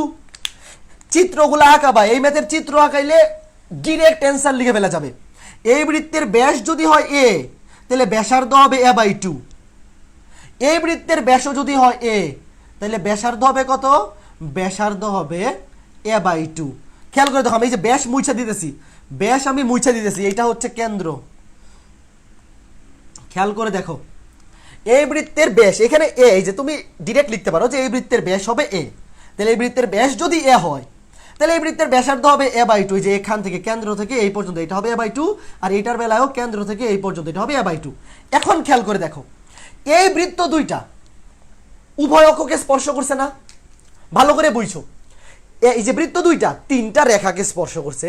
এই তিনটা রেখার মধ্যে একটা হচ্ছে এক্স অক্ষ, এই যে y = 0, এটা হচ্ছে এক্স অক্ষ, আর x = 0, এটা হচ্ছে ওয়াই অক্ষ। সে তিনটা রেখাকে স্পর্শ করছে। তো তিনটা রেখার মধ্যে তো সে এক্স অক্ষকেও স্পর্শ করছে, ওয়াই অক্ষকেও স্পর্শ করছে। তাহলে আমি বলতে পারি এই বৃত্তটি উভয় অক্ষকে স্পর্শ করে, এই বৃত্তটি উভয় অক্ষকে স্পর্শ করে।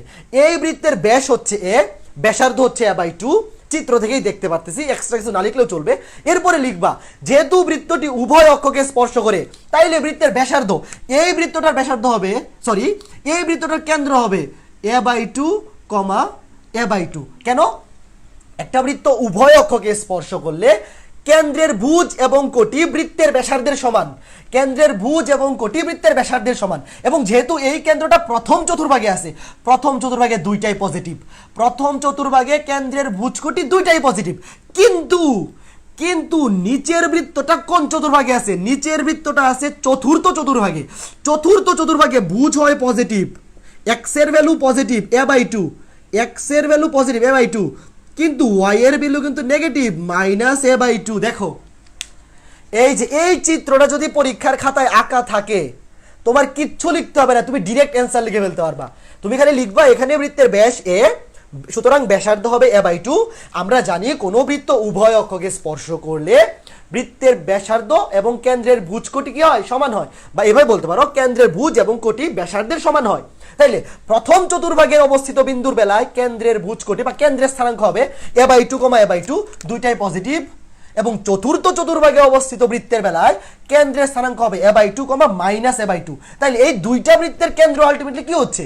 ভুজ হচ্ছে a/2, আর কোটি হচ্ছে a by two minus a by two, অর্থাৎ plus minus a by two, plus minus a by two, এবং ব্যাসার্ধ হচ্ছে a বাই টু একক। শেষ। ভালো করে বুঝছো, এই চিত্রটা পরীক্ষার খাতায় আঁকা থাকলে তুমি যদি বাংলা ভাষায় কিচ্ছু না লিখো, এই চিত্রটা পরীক্ষার খাতায় আঁকা থাকলে বাংলা ভাষায় কিচ্ছু না লিখলেও তুমি ফুল মার্কস পাবা, যে কোনো স্যার তোমাকে ফুল মার্কস দিতে বাধ্য।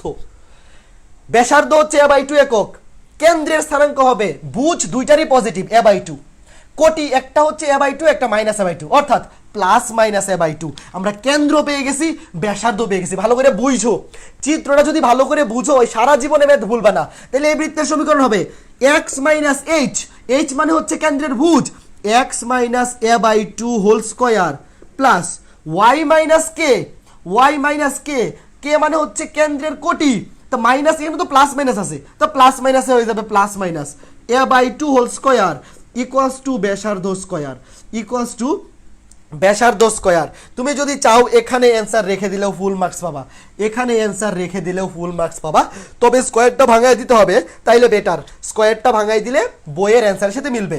এক্স মাইনাস এইচ অর্থাৎ এক্স মাইনাস কেন্দ্রের ভুজ whole square plus Y minus কেন্দ্রের কোটি, এখানে প্লাস মাইনাস আছে, তো প্লাস মাইনাসের সামনে মাইনাস থাকলে তো প্লাস মাইনাসে থাকে, Y plus minus a by two whole square equals to ব্যাসার্ধ square, Y plus minus a by two whole square equals to ব্যাসার্ধ স্কোয়ার। এখন যদি আমি স্কোয়ারটাকে ভেঙে দিই, বইয়ের উত্তরের সাথে মিলাই দিতে চাই, তাহলে কি হবে? A square minus two A B, two A B দুয়ে দুয়ে কাটা, two A x plus A square plus Y square plus two A B দুয়ে দুয়ে কাটা, plus minus two A Y plus A square, sorry এই কি করতেছি, এখানে তো a by two whole square, A square by four, এখানে A square by a by two whole square অর্থাৎ A square by four equals two a square by four.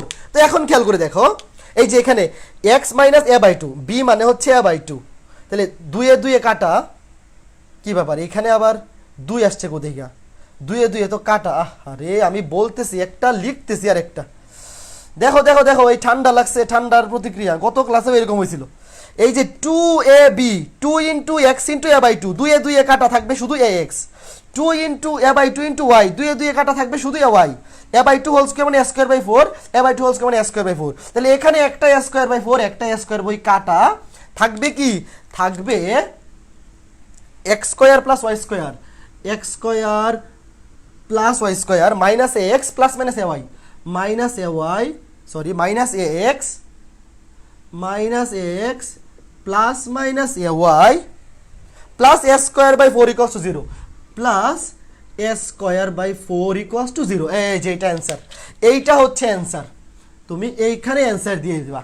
অথবা তুমি চাইলে ফোর দিয়ে উভয় পক্ষকে গুণও করে দিতে পারো, তুমি চাইলে ফোর দিয়ে উভয় পক্ষকে গুণও করে দিতে পারো। এই তোমরা এই ক্যালকুলেশনটা বুঝছো তো? এখানে হবে two into x into a by two, এই যে টু টু তো কাটাই চলে যাবে, থাকবে শুধু এ এক্স, এখানে হবে two into plus minus two into y into a by two, two two কাটা থাকবে শুধু এ ওয়াই। ঘটনা বুঝছো? আমি বলতেছিলাম একটা, লিখতেছিলাম আরেকটা, এই মিলছে, বুঝাইতে পারছি? X square plus Y square minus a x plus minus a Y plus A square by four equals to zero, এটা হচ্ছে অ্যান্সার। বাট তুমি চাইলে উভয় পক্ষকে ফোর দিয়ে গুণ করে দিতে পারো। তুমি যদি চাও না এখানে এই লাস্টে যে এ স্কোয়ার বাই ফোর আছে আমার এটাও পছন্দ না, তুমি এখানে অ্যান্সার দিতে পারো। অথবা তুমি যদি চাও যে উভয় পক্ষকে ফোর দিয়ে গুণ করে দেই, তাহলে four x square plus four y square minus four a x plus minus four a Y plus A square equals to zero, এইভাবেও দিতে পারো, এইভাবেও অ্যান্সার দিতে পারো। আমি কি করছি, এই যে নিচে ফোর ছিল না, ফোর দিয়ে লসাগু করে উভয় পক্ষকে গুণ করে দিছি, তাহলে ফোর দিয়ে লসাগু করে গুণ করে দিলে হবে four x square plus four y square minus four a x plus minus four a Y plus A square equals to zero. But দরকার নাই, তুমি এখানে রেখে দেও অথবা আগে যেখানে ছিল ওখানে রেখে দিলেও হবে, কোনো প্যারা নাই, কোনো প্যারা নাই। বলো বলো বোঝা গেছে কিনা, বলো বোঝা গেছে কিনা, বোঝাইতে পেরেছি? মানুষজন কোথায়? ক্লিয়ার ভাইয়া? আবির হোসেন, আসিফ চৌধুরী, আলহামদুলিল্লাহ বুঝছি ভাইয়া, ক্লিয়ার, ঠিক আছে, very good very good very good, বুঝাইতে পারতেছি। ব্লার একটু না ভাইয়া, ব্লার না তো, আমার এখানে তো ঠিক আছে, আমার এখানে ঠিক আছে, ব্লার হওয়ার কথা না। তোমার মেবি নেটওয়ার্কে একটু প্রবলেম হইতে পারে ভাইয়া, আমার এখানে কিন্তু ঠিক আছে, আমার এখানে কিন্তু সব ঠিকঠাক আমি দেখতে পারতেছি। আমি যেই ম্যাথগুলা করাইতেছি প্রত্যেকটা ম্যাথ ক্লাসেই ভালো করে বুঝে যাবা, ক্লাসেই ভালো মতো বুঝবা। যদি এইগুলা বোঝা থাকে, বৃত্তের ম্যাথ এত সুন্দর এবং এত সহজ, পরীক্ষার আগের দিন খালি একবার রিভিশন দিয়ে গেলে পরীক্ষা একদম কোপাকুপি হয়ে যাবে। বৃত্তের ম্যাথ খুবই সহজ, কনসেপ্ট ক্লিয়ার থাকলে প্রশ্ন যতই পেশাক। এই যে মাত্র যে ম্যাথটা করাইলাম, x = 0 y = 0 x = a রেখা, এই ম্যাথটা তো এইভাবেও আসতে পারে, এই ম্যাথটা তো এইভাবেও আসতে পারে যে x = 0 y = 0 এবং y = b রেখা, একটা এটা হচ্ছে y অক্ষ, এটা x অক্ষ, এটা y = b, এই তিনটা রেখাকে স্পর্শ করে এইরকম বৃত্তের সমীকরণ বের করো, হইতেই পারে। তখন কেমনে করবা? তখন কেমনে করা লাগবে? এটা হচ্ছে x অক্ষ, মানে এটা হচ্ছে y = 0, ধরো এটা হচ্ছে x অক্ষ, y = 0, এটা হচ্ছে y = x = 0, আর y = b কি? y = b হচ্ছে x অক্ষের সমান্তরাল রেখা, x অক্ষের সমান্তরাল রেখা, এই যে এটা হচ্ছে y = b। কাজে এখন যদি তোমাকে এরকম বৃত্ত আঁকাইতে দিত, বৃত্ত কয়টা হইতো? বৃত্ত হইতো দুইটা, একটা হইতো এই দিকে, একটা হইতো এই দিকে, একটা হইতো এইদিকে। একটু কনসেপ্ট ক্লিয়ার করে দেখো, পরীক্ষায় প্রশ্ন যে হুবহু আগেরটাই আসবে তা তো না। এইটুকু জিনিস তো তোমার নিজেও বুঝতে পারতে হবে যে এইখানে যদি y = b হয় তাহলে ব্যাস, ব্যাস হবে b, এই যে ব্যাস এতটুক, এতটুক হবে b, তাহলে ব্যাসার্ধ হবে b/2, ব্যাসার্ধ হবে b/2, তাহলে এইটার কেন্দ্র হবে b/2, b/2 প্রথম চতুর্ভাগে, এইটার কেন্দ্র হবে দ্বিতীয় চতুর্ভাগে -b/2, b/2।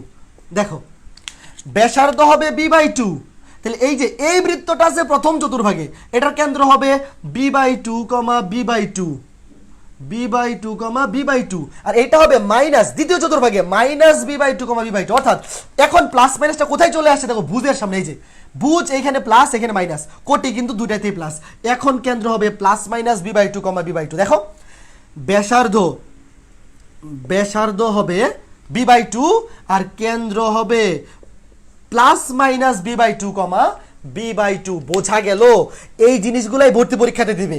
ভর্তি পরীক্ষা আহামরি কঠিন কিচ্ছু আসে না, ইঞ্জিনিয়ারিং ভর্তি পরীক্ষায় তো আসেই, মানে ভার্সিটি ভর্তি পরীক্ষায় তো আসেই না, ইঞ্জিনিয়ারিং ভর্তি পরীক্ষায় এই জিনিসগুলোতে একটু চেঞ্জ করে দেয়। পোলাপান চিত্রনায়কে মুখস্থ করে চলে যায়, মুখস্থ করে চলে যায় a/2, +-a/2, পরে গিয়ে তো ধরাটা খাইবো, একটা রাম ধরা খাইবো, একটা রাম ধরা খাবে।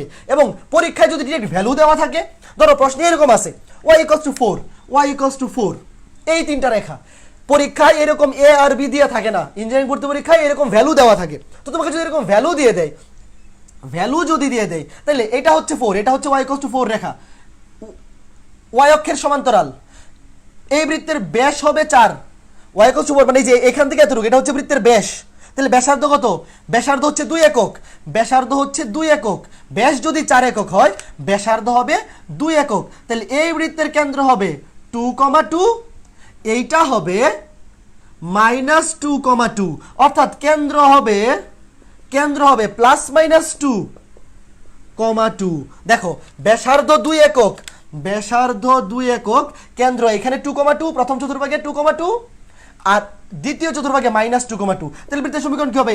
x - h, মাইনাসে প্লাসে মাইনাসে +-2, x +-2 whole square plus y - k, y - 2 whole square equals to ব্যাসার্ধ square equals to 2 square. Engineering পরীক্ষায় যদি এই ম্যাথটা আসে, তুমি এখানে অ্যান্সার রেখে দিলে 10-এ 10 পাবা, এইখানে অ্যান্সার রেখে দিলে 10-এ 10 পাবা, কারণ পরের বাকি যেই কাজটা ওইটা বৃত্তের কিছু না। এখান থেকে a+b হোল স্কয়ার, এখান থেকে a - b হোল স্কয়ার সূত্র বসানোটা বৃত্তের কোনো অংশ না, বৃত্তের সমীকরণ বা বৃত্তের ম্যাথের কোনো অংশ না। ওখানে এই স্কয়ার ভাঙানো আর এই স্কয়ার ভাঙানো ক্লাস 4-5 বিষয়, ওটা দিয়ে তোমাকে ইঞ্জিনিয়ারিংটা পরীক্ষায় কিছু টেস্ট করা হবে না। পরীক্ষায় টেস্ট করা হবে তুমি যে এই তিনটা জিনিস থেকে কেন্দ্র ব্যাসার্ধ বের করে বৃত্তের সমীকরণটা লিখতে পারো কিনা। বোঝা গেল? এখন যদি পরীক্ষায় এইভাবে ঘুরে পেঁচায় প্রশ্ন আসে, এই ইঞ্জিনিয়ারিং ভর্তি পরীক্ষায় এইগুলা বিশেষ করে আসে, এবং ইদানিং সৃজনশীল পরীক্ষাতেও খুবই স্ট্যান্ডার্ড মানের প্রশ্ন হয়। আমি কয়েকটা বোর্ড প্রশ্ন দেখলাম, সৃজনশীল প্রশ্ন খুবই খুবই খুবই স্ট্যান্ডার্ড মানের প্রশ্ন। মানুষ যদি না বুঝে মুখস্থ করে ম্যাথ করে, মানে মুখস্থ না, ম্যাথ করলো কিন্তু একদম ডিপলি বুঝলো না, তাইলেই কিন্তু সে ধরা খাবে। আমি কি বোঝাইতে পারতেছি? তোমরা কি বুঝতে পারতেছো ম্যাথগুলা বুঝে বুঝে করলে কত সুন্দর? আমার এইখানে ম্যাথ, আমি যদি এক ক্লাসে 5টা ম্যাথও করাই, তুমি এমন ভাবে ম্যাথগুলো করানোর চেষ্টা করবো যাতে তুমি ক্লাসেই এমন ভাবে বুঝতে পারো।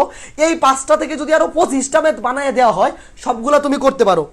সবগুলা তুমি করতে পারো, বোঝা গেল? পারবা? এই ম্যাথটাই যদি এখন y = 4 না দেয়া x = 8 দিয়ে আসে, x = 8 দিয়ে আসে, এই আগে x = a ছিল, পারতে হবে, পারতে হবে। যদি না পারো তাইলে তোমারও লস, আমিও ব্যর্থ। যদি না পারো তাহলে তুমি তো নাম্বার পাবা না, আর আমি বুঝাইতে পারি নাই।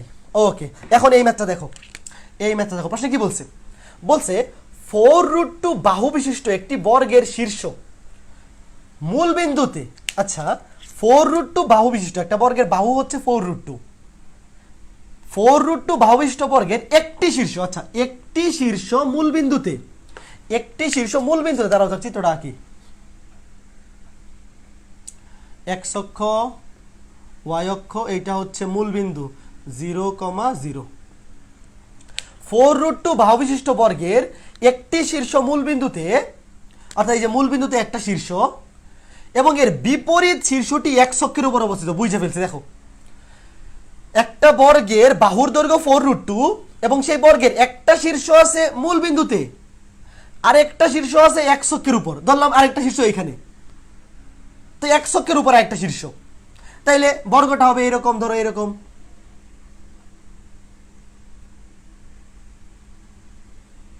এটা বর্গ হয়েছে, বাঁকা হয়ে গেছে।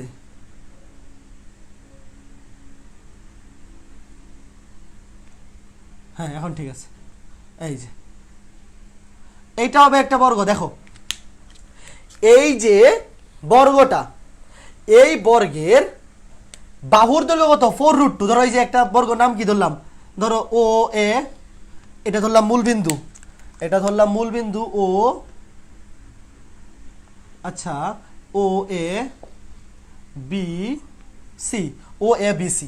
খেয়াল করে দেখো 4√2 বাহু বিশিষ্ট একটি বর্গ, এই যে এই বর্গের বাহু এই ও এ, এটাও 4√2, এটাও 4√2, মানে সবগুলো বাহু 4√2। ও এ সমান 4√2, ও বি সমান, এ বি সমান 4√2, মানে সবগুলা বাহু, সবগুলা বাহু হচ্ছে 4√2। আমি আপাতত দুইটা নিলাম, নিচের গুলা লাগবে না কাজে। 4√2 বাহু বিশিষ্ট বর্গের একটি শীর্ষ মূল বিন্দুতে এবং এর বিপরীত শীর্ষটি, অনেকে ভাবতে পারো যে ভাইয়া আপনি এভাবে বাঁকা করে আগালেন কেন? আপনি তো এভাবে আগাইতে পারতেন। এই যে এখানে প্রশ্নে কিন্তু বলা আছে বিপরীত শীর্ষটি x অক্ষের উপর। তুমি চাইলেই এইটা মূল বিন্দুতে আবার এইটা x অক্ষের উপর নিতে পারবা না। তুমি চাইলেই এইটা মূল বিন্দুতে, মনে করো এটা মূল বিন্দু আবার এটা x অক্ষের উপর, এইভাবে নিতে পারবা না। কেন? কারণ প্রশ্নে বলা আছে একটি শীর্ষ মূল বিন্দুতে এবং তার বিপরীত শীর্ষটি, এই যে বিপরীত, এই কথাটাই ঝামেলাটা লাগাই দিছে। এই শীর্ষটার বিপরীত শীর্ষটা থাকবে x অক্ষের উপর, কাজেই তুমি চাইলেই সোজা নিতে পারবা না। এই শীর্ষর বিপরীত শীর্ষ অর্থাৎ বি বিন্দুটা থাকবে x অক্ষের উপর। তোমাকে বলছে এই বর্গের কর্ণকে ব্যাস, ও আচ্ছা এই প্রশ্ন তো পুরোটা লিখে নাই। এই বর্গের কর্ণকে ব্যাস ধরে, এই বর্গের কর্ণকে ব্যাস ধরে অঙ্কিত বৃত্তের সমীকরণ নির্ণয় করো। অঙ্কিত বৃত্তের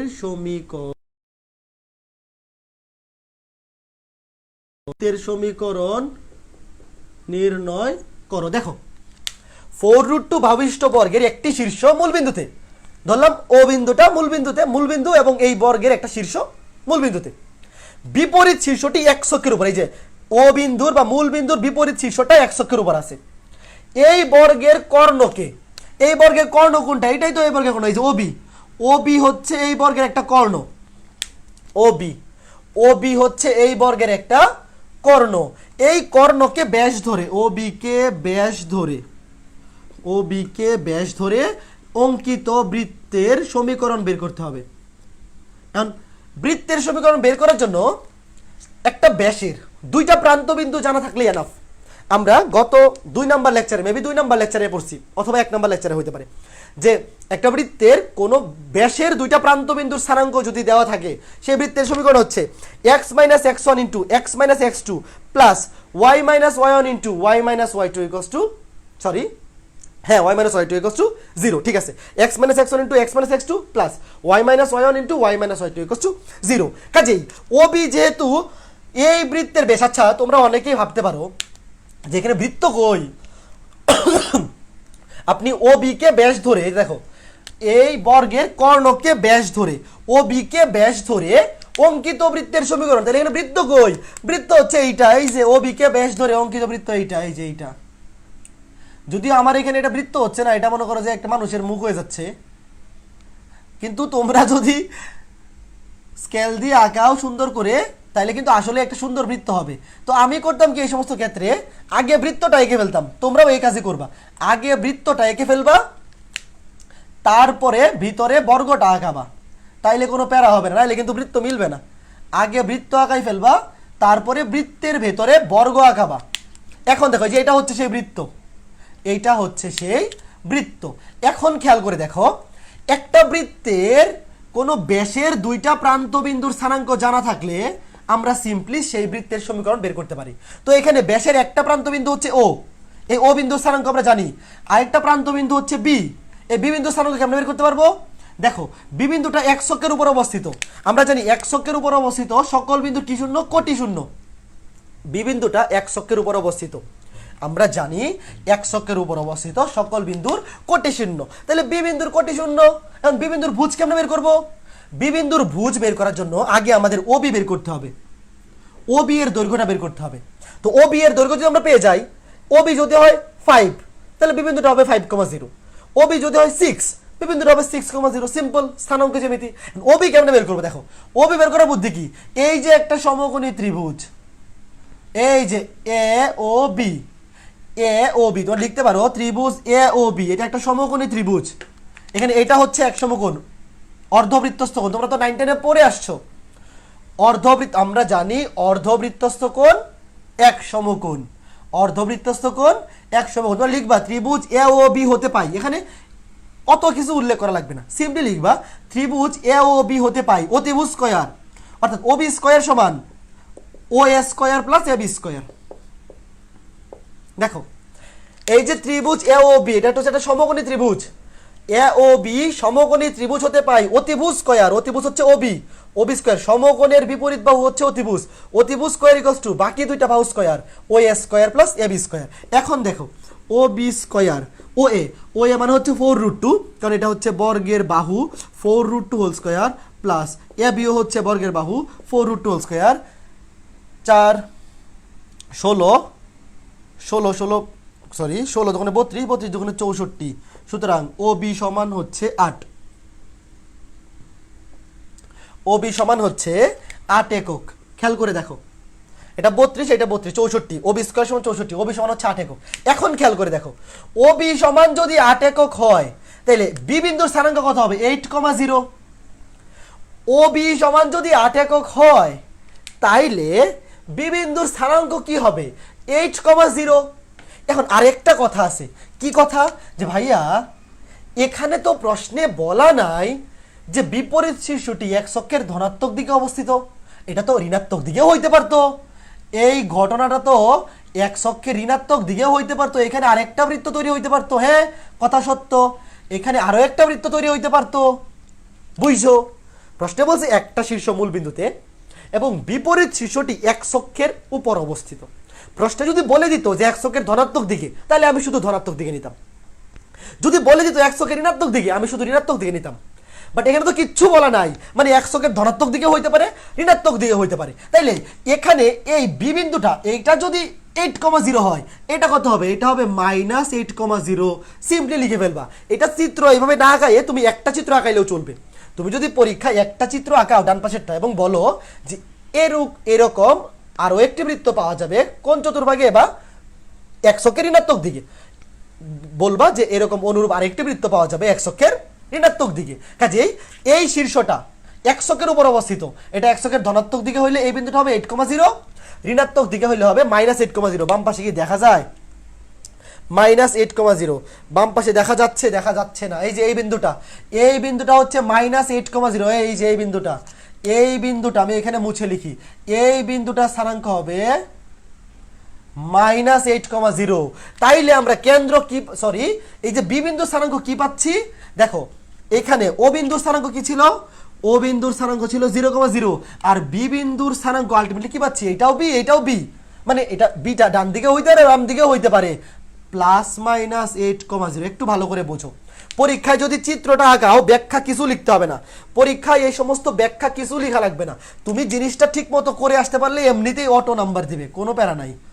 তোমরা আগে বলবা যে একটা শীর্ষ মূল বিন্দুতে, মানে তুমি এই ডান পাশে চিত্রটা যদি আঁকাও, একে বি এর ভ্যালুটা বের করো, তারপরে বলো যে একই রকম আরেকটি বৃত্ত একশোকে ঋণাত্মক দিকেও পাওয়া সম্ভব, তখন বি বিন্দুর স্থানাঙ্ক হবে -8,0, অর্থাৎ বি বিন্দুটা হবে +-8,0। এখন প্রশ্নে কি বলছে, এই ও বি কে ব্যাস ধরে, এই যে এই বর্গের কর্ণ, এখানে ও বি তো কর্ণ, ও থেকে বি এটা হচ্ছে এই বর্গের কর্ণ, তো এই কর্ণকে ব্যাস ধরে অঙ্কিত বৃত্তের সমীকরণটা কি ছিল, x - x1 whole square, x1 হচ্ছে 0 plus x - x1 whole square into x - x2 মাইনাসে প্লাসে মাইনাসে plus minus x - x1 whole square into x - x2 whole square plus y - y1 whole square, y - 0 whole square plus y - y2, আরে এনো plus করতে আসতেছে, x - x1 whole square into x - x2 whole square plus y - y1 whole square into y - y2 whole square. এখানে y1 ও 0 y2 ও 0, দুইটাই 0। তাহলে এখন স্কয়ারটা ভাঙাই দাও, স্কয়ারটা ভাঙাই দিলেই কাছে, এটা হয়ে যাবে x স্কয়ার, আরে আমি তো সূত্র এসব ভুলে গেছি, বুঝলাম না, এতদিন পরে তোমরাও ভুলে গেছো আমিও ভুলে গেছি, এটা স্কয়ার করতে আসতেছে। এই সূত্র কি ছিল, একটা বৃত্তের কোনো ব্যাসের দুইটা প্রান্তবিন্দু যদি x1 y1 এবং x2 y2 হয়, বৃত্তের সমীকরণ ছিল x - x1 into x - x2 plus y - y1 into y - y2 equals to 0। কোনো একটা বৃত্তের কোনো ব্যাসের দুইটা প্রান্তবিন্দু যদি x1 y1 এবং x2 y2 হয়, তাহলে সেই বৃত্তের সমীকরণ ছিল x - x1 into x - x2 plus y - y1 into y - y2। এটা স্কয়ার করতে গিয়ে আসবে, এখানে স্কয়ার আসবে না, x - x1 x - 0 into x - y x2 x - plus মাইনাসে plus -8 plus y - y1 y - 0 into y - 0। এখন গুণ করলে স্কয়ার হয়ে যাবে x square plus -8x plus y square equals to 0। যদি সাজাই লিখলে হবে x square plus y square plus -8x। দেখছো অনেক দিন পর বৃত্ত পড়াইতেছি, আমি নিজেও ভুল করতেছি, তোমরাও ভুল করো না, আমি ভুল করলে মুইছা ফেলা যাবে পরীক্ষায়, তোমরা ভুল করলে তো মুইছা ফেলতে পারবে না, পরীক্ষা দিয়ে আইসা যদি পরে দেখো ভুল হয়ে গেছে তাইলে তো মুছা পসিবল না। আমাকে একটু কমেন্ট করে বলো বুঝতে পারছো কিনা, মাঝখানে ব্রেক হয়ে গেলে এটাই সমস্যা। 3 নাম্বার ক্লাস নিছিলাম সেই 2 সপ্তাহ নাকি 2.5 সপ্তাহ আগে, বলো বুঝতে পারছো কিনা, ম্যাথটা কি বুঝছো কিনা, খুবই ইম্পর্টেন্ট ম্যাথ, বোঝাইতে পেরেছি কিনা একটু কমেন্ট করে বইলো। এই ম্যাথটা শেষ হইলে 4.1 এর সবচেয়ে ক্রুশিয়াল এবং ইম্পর্টেন্ট ম্যাথগুলো শেষ। এই ম্যাথটা, আরেকটা ম্যাথ আছে, আমরা 4.1 এর গত 2 ক্লাসে লেকচার 2 এবং লেকচার 3-এ প্রায় 8টা বা 9টার মতো ম্যাথ করাইছিলাম, আজকে ক্লাসেও 7টা বা 8টার মতো ম্যাথ করাবো, মানে 4.1 থেকে আমি করে দিব 15টা বা 16টার মতো ম্যাথ, আর বাকি তোমরা 15টা 16টার মতো প্র্যাকটিস করবা। অ্যাটলিস্ট 30টা বা 35টা যদি 4.1 থেকে করা থাকে, এর বাইরে পরীক্ষায় কিছু আসবে না। ভালো করে বলো বুঝছো কি না, মানুষজন আজকে কমেন্ট করে না, অনেক দিন পরে ক্লাস করতেছে, সবাই কমেন্ট করা সবাই ভুলে গেছে, আমিও ম্যাথ করা ভুলে গেছি, তোমরাও কমেন্ট করা ভুলে গেছো। বুঝলাম না, বৃত্ত বানাইতে গিয়ে খালি উল্টাপাল্টা লাগতেছে, আগের দিনও গুণ করতে গিয়ে উল্টাপাল্টা লাগাইছি, আজকে সূত্রই ভুলে গেছি। কি বোঝা গেল, ভালো করে বুঝা ম্যাথগুলা কইরো, যদি বুঝে ম্যাথগুলা করো বৃত্ত পড়তে অনেক ভালো লাগবে, আর যদি না বুঝে করো তাইলে ভালো লাগবে না। এই যে সাজন চক্রবর্তী দাদা চলে আসছে, সাজনদা চলে আসছে বৃত্তের ক্লাস করতে, কেমন আছেন দাদা, নমস্কার। ওকে, এখন এই প্রশ্নটা তুলে ফেলো। সাজন দাদা ক্লাস দেখতেছেন, তোমরা ভালো করে করো ক্লাস। দেখো প্রশ্নটা তোলো, বলছে বি বাহু বিশিষ্ট ও এ বিসি একটি বর্গ, বি বাহু বিশিষ্ট ও এ বিসি একটা বর্গ, ও এ এবং ও সি কে অক্ষ ধরে, খেয়াল করে দেখো, ও এ এবং ও সি কে অক্ষ ধরে, এটা এক্স অক্ষ, এইটা ওয়াই অক্ষ, এইটা হচ্ছে মূল বিন্দু, প্রশ্নে বলছে এটা ও এ বিসি একটি বর্গ, ও এ এবং ও সি কে অক্ষ, অর্থাৎ ও এ আছে এক্স অক্ষ বরাবর, ধরো এটা ও এ, এই যে ও এ এবং ও সি কে অক্ষ ধরে ধরলাম পর্যায়ক্রমে, এটাকে ধরলাম এক্স অক্ষ, এটাকে ধরলাম ওয়াই অক্ষ, ও এ কে ধরলাম এক্স অক্ষ বরাবর, আর ও সি কে ধরলাম ওয়াই অক্ষ বরাবর বর্গ। দেখো এটা হচ্ছে ও এ বি সি, তাহলে বর্গটা কেমন হবে? বর্গটা হবে এইরকম। আরে লাইন আর সোজা হয় না। এই যে ও এ বি সি, দেখো এইটা হচ্ছে একটা বর্গক্ষেত্র। ও এ বি সি একটি বর্গ যার ও এ আছে এক্স অক্ষ বরাবর, ও এ আছে এক্স অক্ষ বরাবর, ও সি আছে ওয়াই অক্ষ বরাবর, ও এ আছে এক্স অক্ষ বরাবর, ও সি আছে ওয়াই অক্ষ বরাবর। তো প্রশ্নে বলা আছে এই বর্গের বাহু হচ্ছে বি, তাইলে এইটা বি, এইটাও বি। খেয়াল করে দেখো এই বর্গের বাহু যেহেতু বি, তাহলে ও এ সমানও বি, ও সি সমানও বি, সবগুলাই বি। তাহলে আর বাকি দুইটা দরকার নাই, এইটা বি বি লেখার দরকার নাই। এতটুক যদি বি হয় তাহলে এ বিন্দুর স্থানাঙ্ক কি হবে? B comma zero. ও এ সমান যদি বি হয়, এক্স অক্ষের উপর অবস্থিত একটা বিন্দু কোটি শূন্য, তাহলে বি কমা শূন্য। আর সি বিন্দুর স্থানাঙ্ক কি হবে? সি বিন্দুর স্থানাঙ্ক কি হবে? এই যে এতটুক এইখানে লিখি, এতটুক যদি বি হয় তাহলে সি বিন্দুর স্থানাঙ্ক হবে জিরো কমা বি। ওয়াই অক্ষের উপর অবস্থিত সকল বিন্দুর ভূত শূন্য, ওয়াই অক্ষের উপর অবস্থিত সকল বিন্দুর ভূত শূন্য। তাইলে এ বিন্দুর স্থানাঙ্ক হবে বি কমা জিরো, আর সি বিন্দুর স্থানাঙ্ক হবে জিরো কমা বি। বোঝা গেল? এতটুক বি, বি কমা জিরো, এতটুক b, zero comma b, y অক্ষের উপর ভূত শূন্য, এক্স অক্ষের উপর কোটি শূন্য। তোমাকে বলছে দেখাও যে বা প্রমাণ করো যে এই বর্গটির পরিবৃত্তের সমীকরণ, এই বর্গের পরিবৃত্ত মানে কি? ত্রিভুজের পরিবৃত্ত বা বর্গের পরিবৃত্ত মানে হচ্ছে শীর্ষবিন্দুগুলা দিয়া যেই বৃত্তটা আঁকানো যায়। এই যে শীর্ষবিন্দুগুলা দিয়া যে বৃত্তটা আঁকানো যায় সেটাকে বলে, আরে সব ডিম হইতেছে। শোনো, তোমরা পরীক্ষা খাতে আঁকানোর সময় আগে বৃত্ত আঁকাই ফেলবা, তারপরে বৃত্তের মধ্যে বর্গ আঁকাবা, তাইলে ঝামেলা হবে না। আগে বৃত্তটা আঁকাই ফেলবা, বৃত্তটা অবশ্যই মূল বিন্দু দিয়ে যাবে, তারপরে মাঝখানে এই ভিতরে বর্গটা আঁকাই ফেলবা। তোমাকে বলছে প্রমাণ করো যে এই যে পরিবৃত্তটা, মানে এই বর্গের চারটা শীর্ষবিন্দু দিয়ে যায়, এটা হচ্ছে তার পরিবৃত্ত। এই পরিবৃত্তের সমীকরণ এইটা প্রমাণ করতে হবে, অর্থাৎ এই বৃত্তের সমীকরণটা বের করতে হবে, এই বৃত্তের সমীকরণটা বের করতে হবে এবং দেখাইতে হবে এই বৃত্তের সমীকরণটা হচ্ছে এইটা। এখন খেয়াল করে দেখো, আমি যদি এসি যোগ করি, আমি এখানে বলতে পারি এসি হচ্ছে নির্ণেয় বৃত্তের ব্যাস। এইটা আমি বলতে পারি। এখানে এসি হচ্ছে নির্ণয়, তোমরা লিখবা এখানে এসি হচ্ছে নির্ণেয় বৃত্তের ব্যাস। কেমনে? কারণ এটা হচ্ছে 90 ডিগ্রি, এক্স অক্ষ এবং ওয়াই অক্ষ পরস্পর সমকোণে ছেদ করে 90 ডিগ্রি। তাহলে এইটা হচ্ছে একটা অর্ধবৃত্তস্থ কোণ। কিভাবে? এই যে এইভাবে লিখতে পারো, কোণ এ ও সি, কোণ এ ও সি একটা অর্ধবৃত্তস্থ কোণ,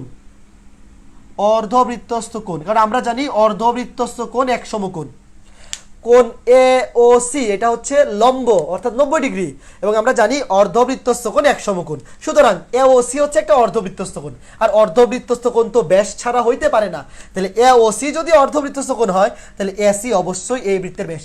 তোমরা যদি ব্যাখ্যা লিখতে চাও তাহলে এইভাবে লিখতে পারো, উক্ত বৃত্তে বা উক্ত চিত্র থেকে দেখতে পাই কোণ এ ও সি হচ্ছে একটি অর্ধবৃত্তস্থ কোণ, সুতরাং এ সি হবে এই বৃত্তের বা নির্ণেয় বৃত্তের ব্যাস।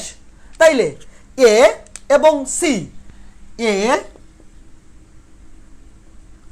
এবং সি এই দুইটা বিন্দু হচ্ছে আমাদের নির্ণেয় বৃত্তের কোন ব্যাসের প্রান্ত বিন্দু দুইটা।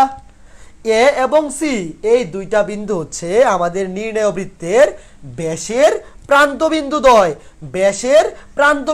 মাত্র দেখে আসলাম কোন একটা বৃত্তের যদি ব্যাসের প্রান্তবিন্দুদ্বয় স্থানাঙ্ক দেয়া থাকে, তাহলে বৃত্তের সমীকরণ কি? বৃত্তের সমীকরণ হচ্ছে এক্স মাইনাস এক্স ওয়ান হচ্ছে b, into x minus x two হচ্ছে 0, plus Y minus y minus 0 into y minus y minus b equals to 0, এই যে দেখো x minus x one into x minus x two plus Y minus y one into y minus y two equals to 0। এখন গুণ করে দেও, x square minus b x plus Y square minus B y equals to 0। কি প্রমাণ করতেছে? X square plus Y square এক পাশে, x square plus Y square এক পাশে, বাকিগুলোকে আরেক পাশে নিয়ে যাও, মাইনাসগুলো হয়ে যাবে প্লাস, মাইনাসগুলো হয়ে যাবে প্লাস। দেখো এই যে কত সুন্দরভাবে মিলে গেছে, কত সুন্দর করে মিলে গেছে। বি কমন নেও, এক্স প্লাস ওয়াই, শেষ। বলো বোঝাইতে পেরেছি কিনা? বোঝাইতে পেরেছি। আমরা আমাদের ক্লাসের একদম লাস্ট টাইপে চলে আসছি। আর একটা টাইপ করাইলে বৃত্তের 4.1 শেষ, আর একটা টাইপ করাবো তাইলে বৃত্তের 4.1 শেষ। বলো এই ম্যাথটা বোঝা গেছে কিনা? এই ম্যাথটা কি বোঝা গেল? নাজমুল হাসান বলছে বুঝছি, ভেরি গুড, ভেরি গুড। এরকম কেউ আসো ক্লাসটা বুঝতেছো না? থাকলে বইলো, এরকম কেউ কি আসো যারা ক্লাসটা বুঝতেছো না? আমি যে ম্যাথগুলা করাইতেছি, প্রথম ক্লাসটা ছিল একদম বেসিক ক্লাস, দ্বিতীয় ক্লাসে কয়েকটা ম্যাথ করাইছি, তৃতীয় ক্লাসে 6টা বা 5টা 6টার মতো ম্যাথ করাইছি, আজকে ক্লাসেও 7টার মতো বা 8টার মতো ম্যাথ করাবো। মানে টোটাল আমি 4.1 থেকেই 15টা বা 16টার মতো ম্যাথ করে দিব, সকল টাইপ কভার করে। বাকিগুলা কিন্তু তোমার নিজ দায়িত্বে প্র্যাকটিস করতে হবে। কেউ ভাইবো না যে বইয়ের সকল ম্যাথ ধরে ধরে আমি করে দিব, তোমাকে আমি সকল টাইপ বোঝাই দিব, বাকি সবগুলা ম্যাথ যেন তুমি পরীক্ষায় নিজে নিজেই করতে পারো। ঠিক আছে, এখন হচ্ছে যেটা করাবো সেটা হচ্ছে বৃত্তের ও আচ্ছা 2টা টাইপ বাকি এখনো। বৃত্তের সাধারণ জায়ের সমীকরণ। দেখো বৃত্তের সাধারণ যা, বৃত্তের সাধারণ জায়ের সমীকরণ। দেখো আর 10-15 মিনিট লাগবে। বৃত্তের সাধারণ জায়ের সমীকরণ। সাধারণ যা মানে কি? ধরো এটা একটা বৃত্ত, এইটা একটা বৃত্ত, এই যে এখানে যদি এই দুইটা বৃত্তের ছেদবিন্দু দিয়ে আমি একটা যা আঁকি, যা ধরলাম এটা এ বি যা, এই যাটা এ বি যাটা প্রথম এই পাশের বৃত্তেরও যা, ডান পাশের বৃত্তেরও যা, তার মানে এই যাটাকে আমরা বলতে পারি এ বি হচ্ছে এই দুইটা বৃত্তের সাধারণ যা। সাধারণ মানে কমন যা, কমন। এই এ বি প্রথম বৃত্তেরও যা, দ্বিতীয় বৃত্তেরও যা। এটা কি উচ্চারণ কি যা নাকি জে জানি না, যা অথবা জে, যেটাই হোক না কেন, এই এ বিটা হচ্ছে দুইটা বৃত্তের সাধারণ জে। এখন সাধারণ জায়ের সমীকরণ যেন বের করতে হয়, ধরো এই বৃত্তের সমীকরণ হচ্ছে x square plus Y square plus 6x plus 4y plus 9 = 0। আর এই বৃত্তের সমীকরণ হচ্ছে, ধরো একটা ইচ্ছা মতো ধরো, x square plus Y square plus 2x plus 3y plus 6 = 0। তা আমার বের করতে হবে কি? সাধারণ জায়ের সমীকরণ। এ বি জায়ের সমীকরণ। খেয়াল করে দেখো, এটা একটা বৃত্ত, এটা একটা বৃত্ত, তোমাকে বলছে এই বৃত্ত দুইটার সাধারণ জায়ের সমীকরণ বের করো। তো সাধারণ জায়ের সমীকরণ বের করার বুদ্ধি হচ্ছে এই বৃত্তের বাম পক্ষ থেকে এই বৃত্ত, মানে আসলে একটা বৃত্ত থেকে একটা বৃত্ত সিম্পলি বিয়োগ করে দেবো, আর কিচ্ছু না। দুইটা বৃত্তের সাধারণ জায়ের সমীকরণ বের করার বুদ্ধি হচ্ছে সিম্পলি একটা বৃত্তের সমীকরণ থেকে আরেকটা বৃত্তের সমীকরণ বিয়োগ করে দেবো, আর কিচ্ছু না। এই বৃত্তের সমীকরণ থেকে এই বৃত্তের সমীকরণ, বা এইটা থেকে এইটা, যেটা খুশি, প্রথমটা থেকে দ্বিতীয়টা অথবা দ্বিতীয়টা থেকে প্রথমটা, যেটা খুশি বিয়োগ করে দেবো, শেষ। তাহলে বিয়োগ করে দিলে কত হবে? এক্স স্কোয়ার ওয়াই স্কোয়ার কাটা, এক্স স্কোয়ার ওয়াই স্কোয়ার কাটা, 6x থেকে 2x গেলে থাকবে 4x, 6x থেকে 2x চলে গেলে থাকবে 4x, 4y থেকে 3y চলে গেলে থাকবে প্লাস y, 9 থেকে 6 গেলে প্লাস 3 = 0। কাজ শেষ। তোমাকে দুইটা বৃত্তের সমীকরণ দিয়ে যদি বলে বৃত্ত দুইটার সাধারণ জায়ের সমীকরণ বের করো, সিম্পলি তুমি একটা বৃত্তের সমীকরণ থেকে আরেকটা বৃত্তের সমীকরণ মাইনাস করে দিবা, একটা বৃত্তের সমীকরণ থেকে আরেকটা বৃত্তের সমীকরণ মাইনাস করে দিবা। এটা বইয়ে এইভাবে আছে যে একটা বৃত্তের সমীকরণ যদি হয় s1 = 0 আর একটা বৃত্তের সমীকরণ যদি হয় s2 = 0। এই যে এই বাম পাশটাকে আমি s1 ধরলাম, s1 = 0, এটা s2 = 0, তাইলে এদের সাধারণ জায়ের সমীকরণ হবে s1 - s2 = 0। এটা হচ্ছে সাধারণ জায়ের সমীকরণ। সাধারণ যা প্রথম বৃত্তের সমীকরণ যদি হয় s1 = 0, দ্বিতীয় বৃত্তের সমীকরণ যদি হয় s2 = 0, সিম্পলি s1 থেকে s2 মাইনাস করে দিবা, সেটাই হবে সাধারণ জায়ের সমীকরণ। তো মনে রাখবা, যা কিন্তু একটা সরল রেখা। এই যে সাধারণ যা এবি, এবি একটা কি সরল রেখা না? এবি তো একটা সরল রেখা, তো স্বাভাবিকভাবেই সরল রেখার সমীকরণে তো আর এক্স স্কোয়ার ওয়াই স্কোয়ার থাকতে পারবে না। সরল রেখার সমীকরণে চলকের পাওয়ার থাকতে হয় ম্যাক্সিমাম 1, এক্স এর পাওয়ার এবং ওয়াই এর পাওয়ার, দুইটার পাওয়ারই 1 হবে, কখনো স্কোয়ার থাকতে পারবে না। তো দেখো এক্স স্কোয়ার এবং ওয়াই স্কোয়ার কাটাকাটি চলে গেছে, এক্স স্কোয়ার এবং ওয়াই স্কোয়ার কাটাকাটি চলে গেছে। ওকে ফাইন, তাহলে এখন আমরা আসলে লাস্ট টপিকে চলে আসছি। লাস্ট টপিকটা হচ্ছে 4.1 দুইটা বৃত্ত পরস্পরকে স্পর্শ করার শর্ত। দুইটা বৃত্ত যদি পরস্পরকে স্পর্শ করে, দুইটা বৃত্ত পরস্পরকে স্পর্শ করার শর্ত, তাহলেই আমাদের শেষ। দেখো দুইটি বৃত্ত আর 10 মিনিট ওয়েট করো, ধৈর্য ধরে। দুইটি বৃত্ত পরস্পরকে স্পর্শ করার শর্ত।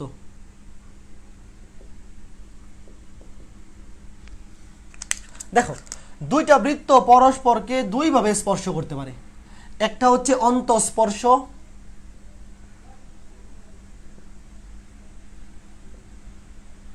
আর একটা হচ্ছে বহিঃস্পর্শ।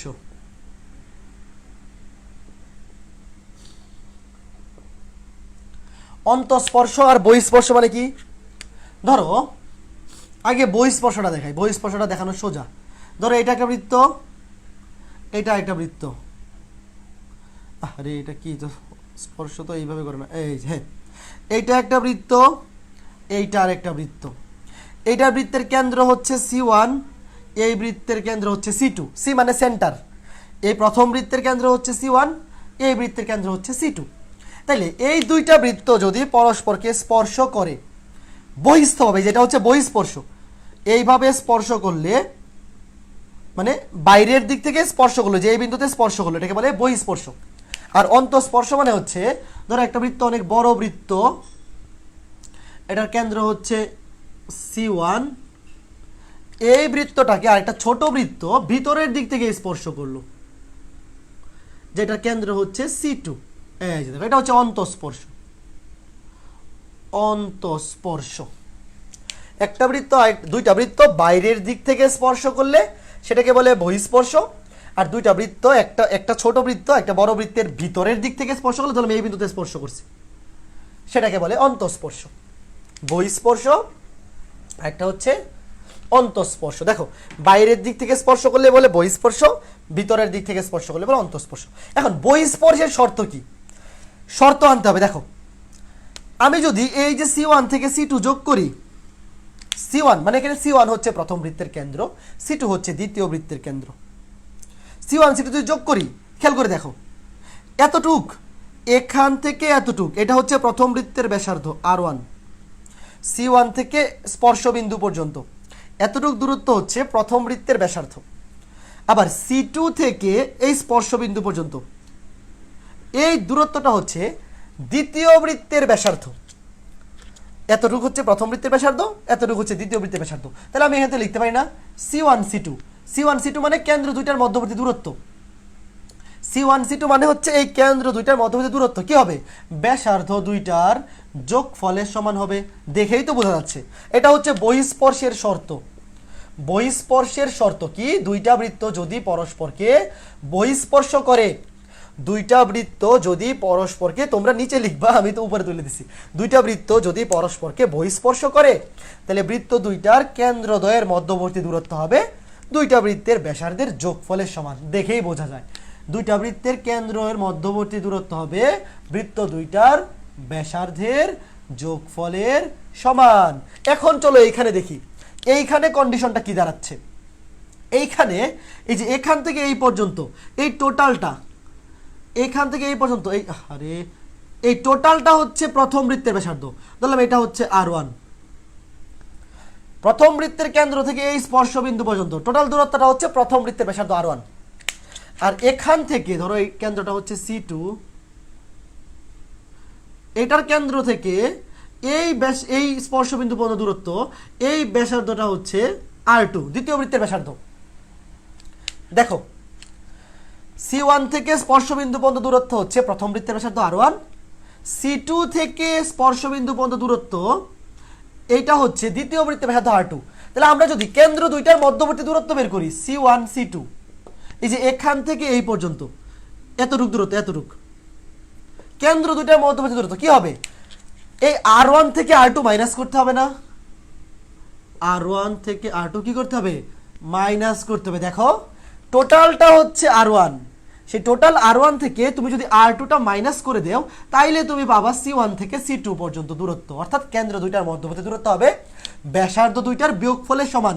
এবং অবশ্যই বড়টা থেকে ছোটটা বিয়োগ করতে হবে।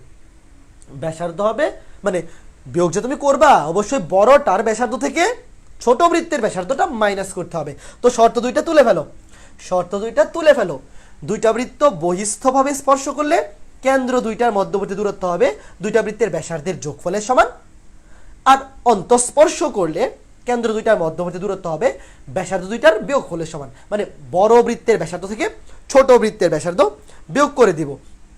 বোঝা গেল? আশা করি বোঝাইতে পেরেছি। এখন চলো লাস্ট ম্যাথ, আজকে ক্লাসের লাস্ট ম্যাথ। তাইলে আমাদের 4.1 শেষ।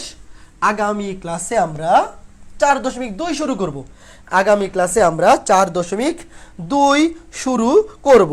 চলো প্রশ্নটা কি বলছে? প্রশ্ন বলছে 4,3 কেন্দ্র বিশিষ্ট একটি বৃত্তের সমীকরণ নির্ণয় করো। 4,3 কেন্দ্র বিশিষ্ট একটি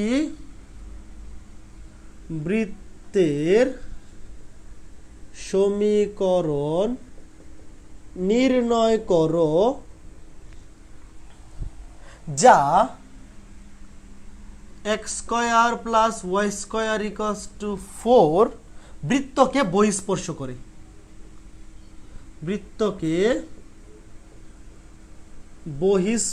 করে। দেখো 4,3 কেন্দ্র বিশিষ্ট একটি বৃত্তের সমীকরণ নির্ণয় করতে হবে যা x² + y² = 4 এই বৃত্তকে বহিঃস্পর্শ করে। ধরলাম আমাদের নির্ণেয় বৃত্তের কেন্দ্র C1 হচ্ছে 4,3।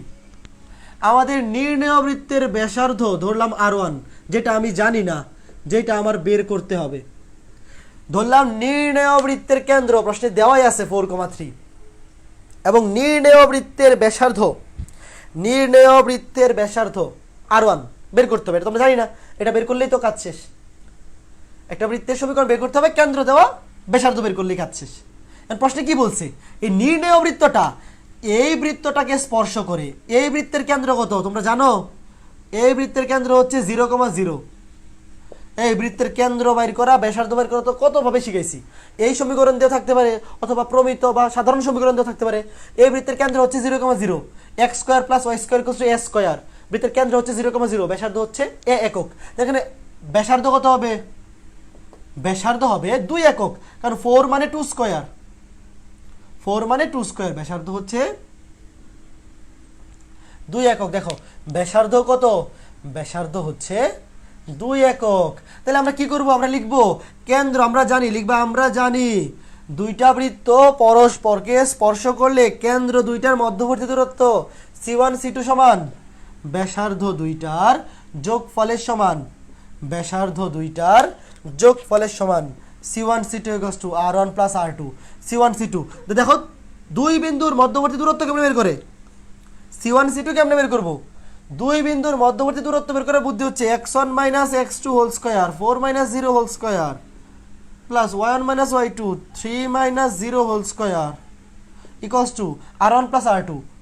R1 + R2 এর মান হচ্ছে 2। এটা কত হবে? √16 + 9 ইকুয়ালস টু R1 + 2।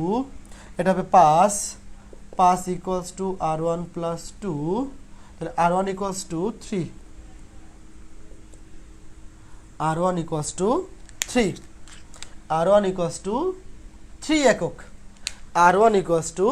3 একক। তাহলে আমাকে নির্ণেয় বৃত্তের সমীকরণ বের করতে, মানে আমাকে যে বৃত্তের সমীকরণ বের করতে বলছে তার কেন্দ্র হচ্ছে 4,3 আর ব্যাসার্ধ বের করে ফেলছে 3 একক। তাহলে আমাদের নির্ণেয় বৃত্ত কি হবে? এই যে নির্ণেয় বৃত্তের সমীকরণ হবে x - 4 2 plus y - 3 2 equals to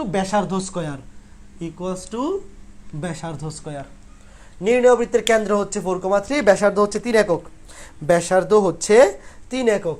x - 4 2 plus y - 3 2 equals to ব্যাসার্ধ স্কয়ার। তুমি স্কয়ারটা ভাঙাইও দিতে পারো অথবা এখানে অ্যানসার দিয়ে দিতে পারো। স্কয়ারটা ভাঙাইয়ে দিয়ে দেওয়াই বেটার। স্কোয়ারটা ভাঙাই দিবা, তাইলে জিনিসটা বেটার।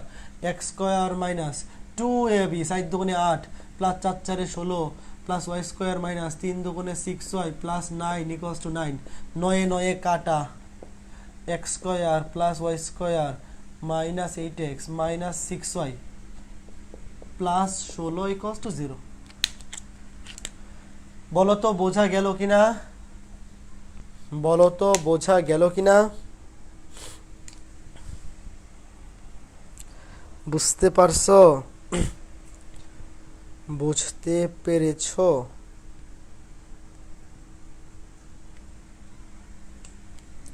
পারা যাবে এখন পরীক্ষায় আসলে? যদি এইখানে বহিঃস্পর্শ না বলে অন্তঃস্পর্শ বলতো, তাহলে আমি R1 থেকে R2 মাইনাস করে দিতাম, এখানে যোগ না দিয়ে বিয়োগ দিয়ে দিতাম, যোগ না দিয়ে বিয়োগ দিয়ে দিতাম। বুঝাইতে পেরেছি? বলো তো বুঝতে পারছো কিনা? এরই মাধ্যমে আমাদের আজকে ক্লাসটা শেষ হইল। 4.1 মোটামুটি এই টাইপের ম্যাথগুলা করলেই হয়ে যাবে। যখন তোমাকে বলবে বহিঃস্পর্শ করে কেন্দ্র দুইটা মধ্যবর্তী দূরত্ব হচ্ছে ব্যাসার্ধ দুইটা যোগফলের সমান, আর অন্তঃস্পর্শ করলে R1 মাইনাস R2 বসাই দিবা, R1 মাইনাস R2 বসায় R1টা বের করে ফেলবা, কাজ শেষ। R1 মাইনাস R2 বসায়ে ভ্যালুটা বের করে ফেল। ধরো এখানে যদি তোমাকে অন্তঃস্পর্শ বলতো, যদি তোমাকে অন্তঃস্পর্শ বলতো, তুমি লিখতে R1 minus R2, R1 minus R2 অর্থাৎ R1 মাইনাস 2, এখানে হয়তো R1 মাইনাস 2, তাহলে R1 তখন কত হইতো? R1 হয়তো 5 প্লাস 2, R1 হয়তো তখন 7। মানে সেম ম্যাথটা যদি অন্তঃস্পর্শ বলতো তাইলে এখানে মাইনাস চিহ্ন হইতো, তখন R1 এর ভ্যালু হয়ে যেত 7, এখানে 3 এর জায়গায় হয়ে যেত 7। বোঝা গেল? বাকিগুলো কিন্তু সেম। আবার পরীক্ষা কিন্তু এই বৃত্তের সমীকরণ এইভাবে না দিয়ে প্রমিত সমীকরণও দিতে পারে, ওই যে x square plus Y square plus 6x plus 8y plus 9 equals to 0 এরকম কিছু থাকতে পারে। ওখান থেকে কেন্দ্র ব্যাসার্ধ বের করতে হবে। কেন্দ্র ব্যাসার্ধ বের করা তো অনেক ভালো করে শিখাই আসছি, কেন্দ্র ব্যাসার্ধ বের করা অনেক ভালোভাবে লেকচার 2 এ শিখাই আসছি। তো এখন যদি বৃত্তের 4.1 থেকে পরীক্ষায় প্রশ্ন আসে, আশা করি করতে পারবা, তবে বই থেকে অনেক বেশি ম্যাথ প্র্যাকটিস করতে হবে। আমি তো 4.1 খুব সম্ভবত 2, 6, 8, 9 আর আজকে ক্লাসে করাইলাম হয়তো 7টা 16টা, 4.1 থেকে মেবি আমি 16টা ম্যাথ করে দিছি, বাট সবগুলা টাইপ কভার করে দিছি। কিন্তু বৃত্ত থেকে তোমাকে যত টাইপের ম্যাথ পরীক্ষায় দিতে পারে সকল টাইপের ম্যাথ কভার করে দেওয়ার ট্রাই করছি, মানে 4.1 যত টাইপের ম্যাথ আছে। তো আমি ধরো 16টা ম্যাথ করে দিলাম, তুমি বাসায় আরও 16টা ম্যাথ নিজে করলা। 4.1 থেকে মিনিমাম 32টা ম্যাথ তো করা উচিত।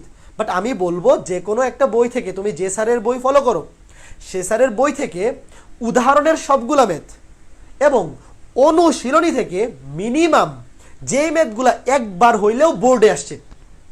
হায়ার ম্যাথের যে কোনো অধ্যায় কীভাবে পড়বো আমি বলি। প্রথমে সবগুলা টপিকের থিওরিটা একটু বোঝার চেষ্টা করবা, বা সূত্রগুলো একটু বুঝে পড়ার চেষ্টা করবা, একদম মুখস্থ না। তুমি একটু থিওরিটা বুঝে পড়ার ট্রাই করবা, যে প্রত্যেকটা সূত্র কীভাবে আসছে, কোন সূত্রটা কীভাবে আসছে, কি হ্যান্তের একটু জানলা, তাহলে তোমার মাথার মধ্যে সূত্রটা আরও ভালোভাবে মনে থাকবে। তারপর উদাহরণের সবগুলা ম্যাথ করবা।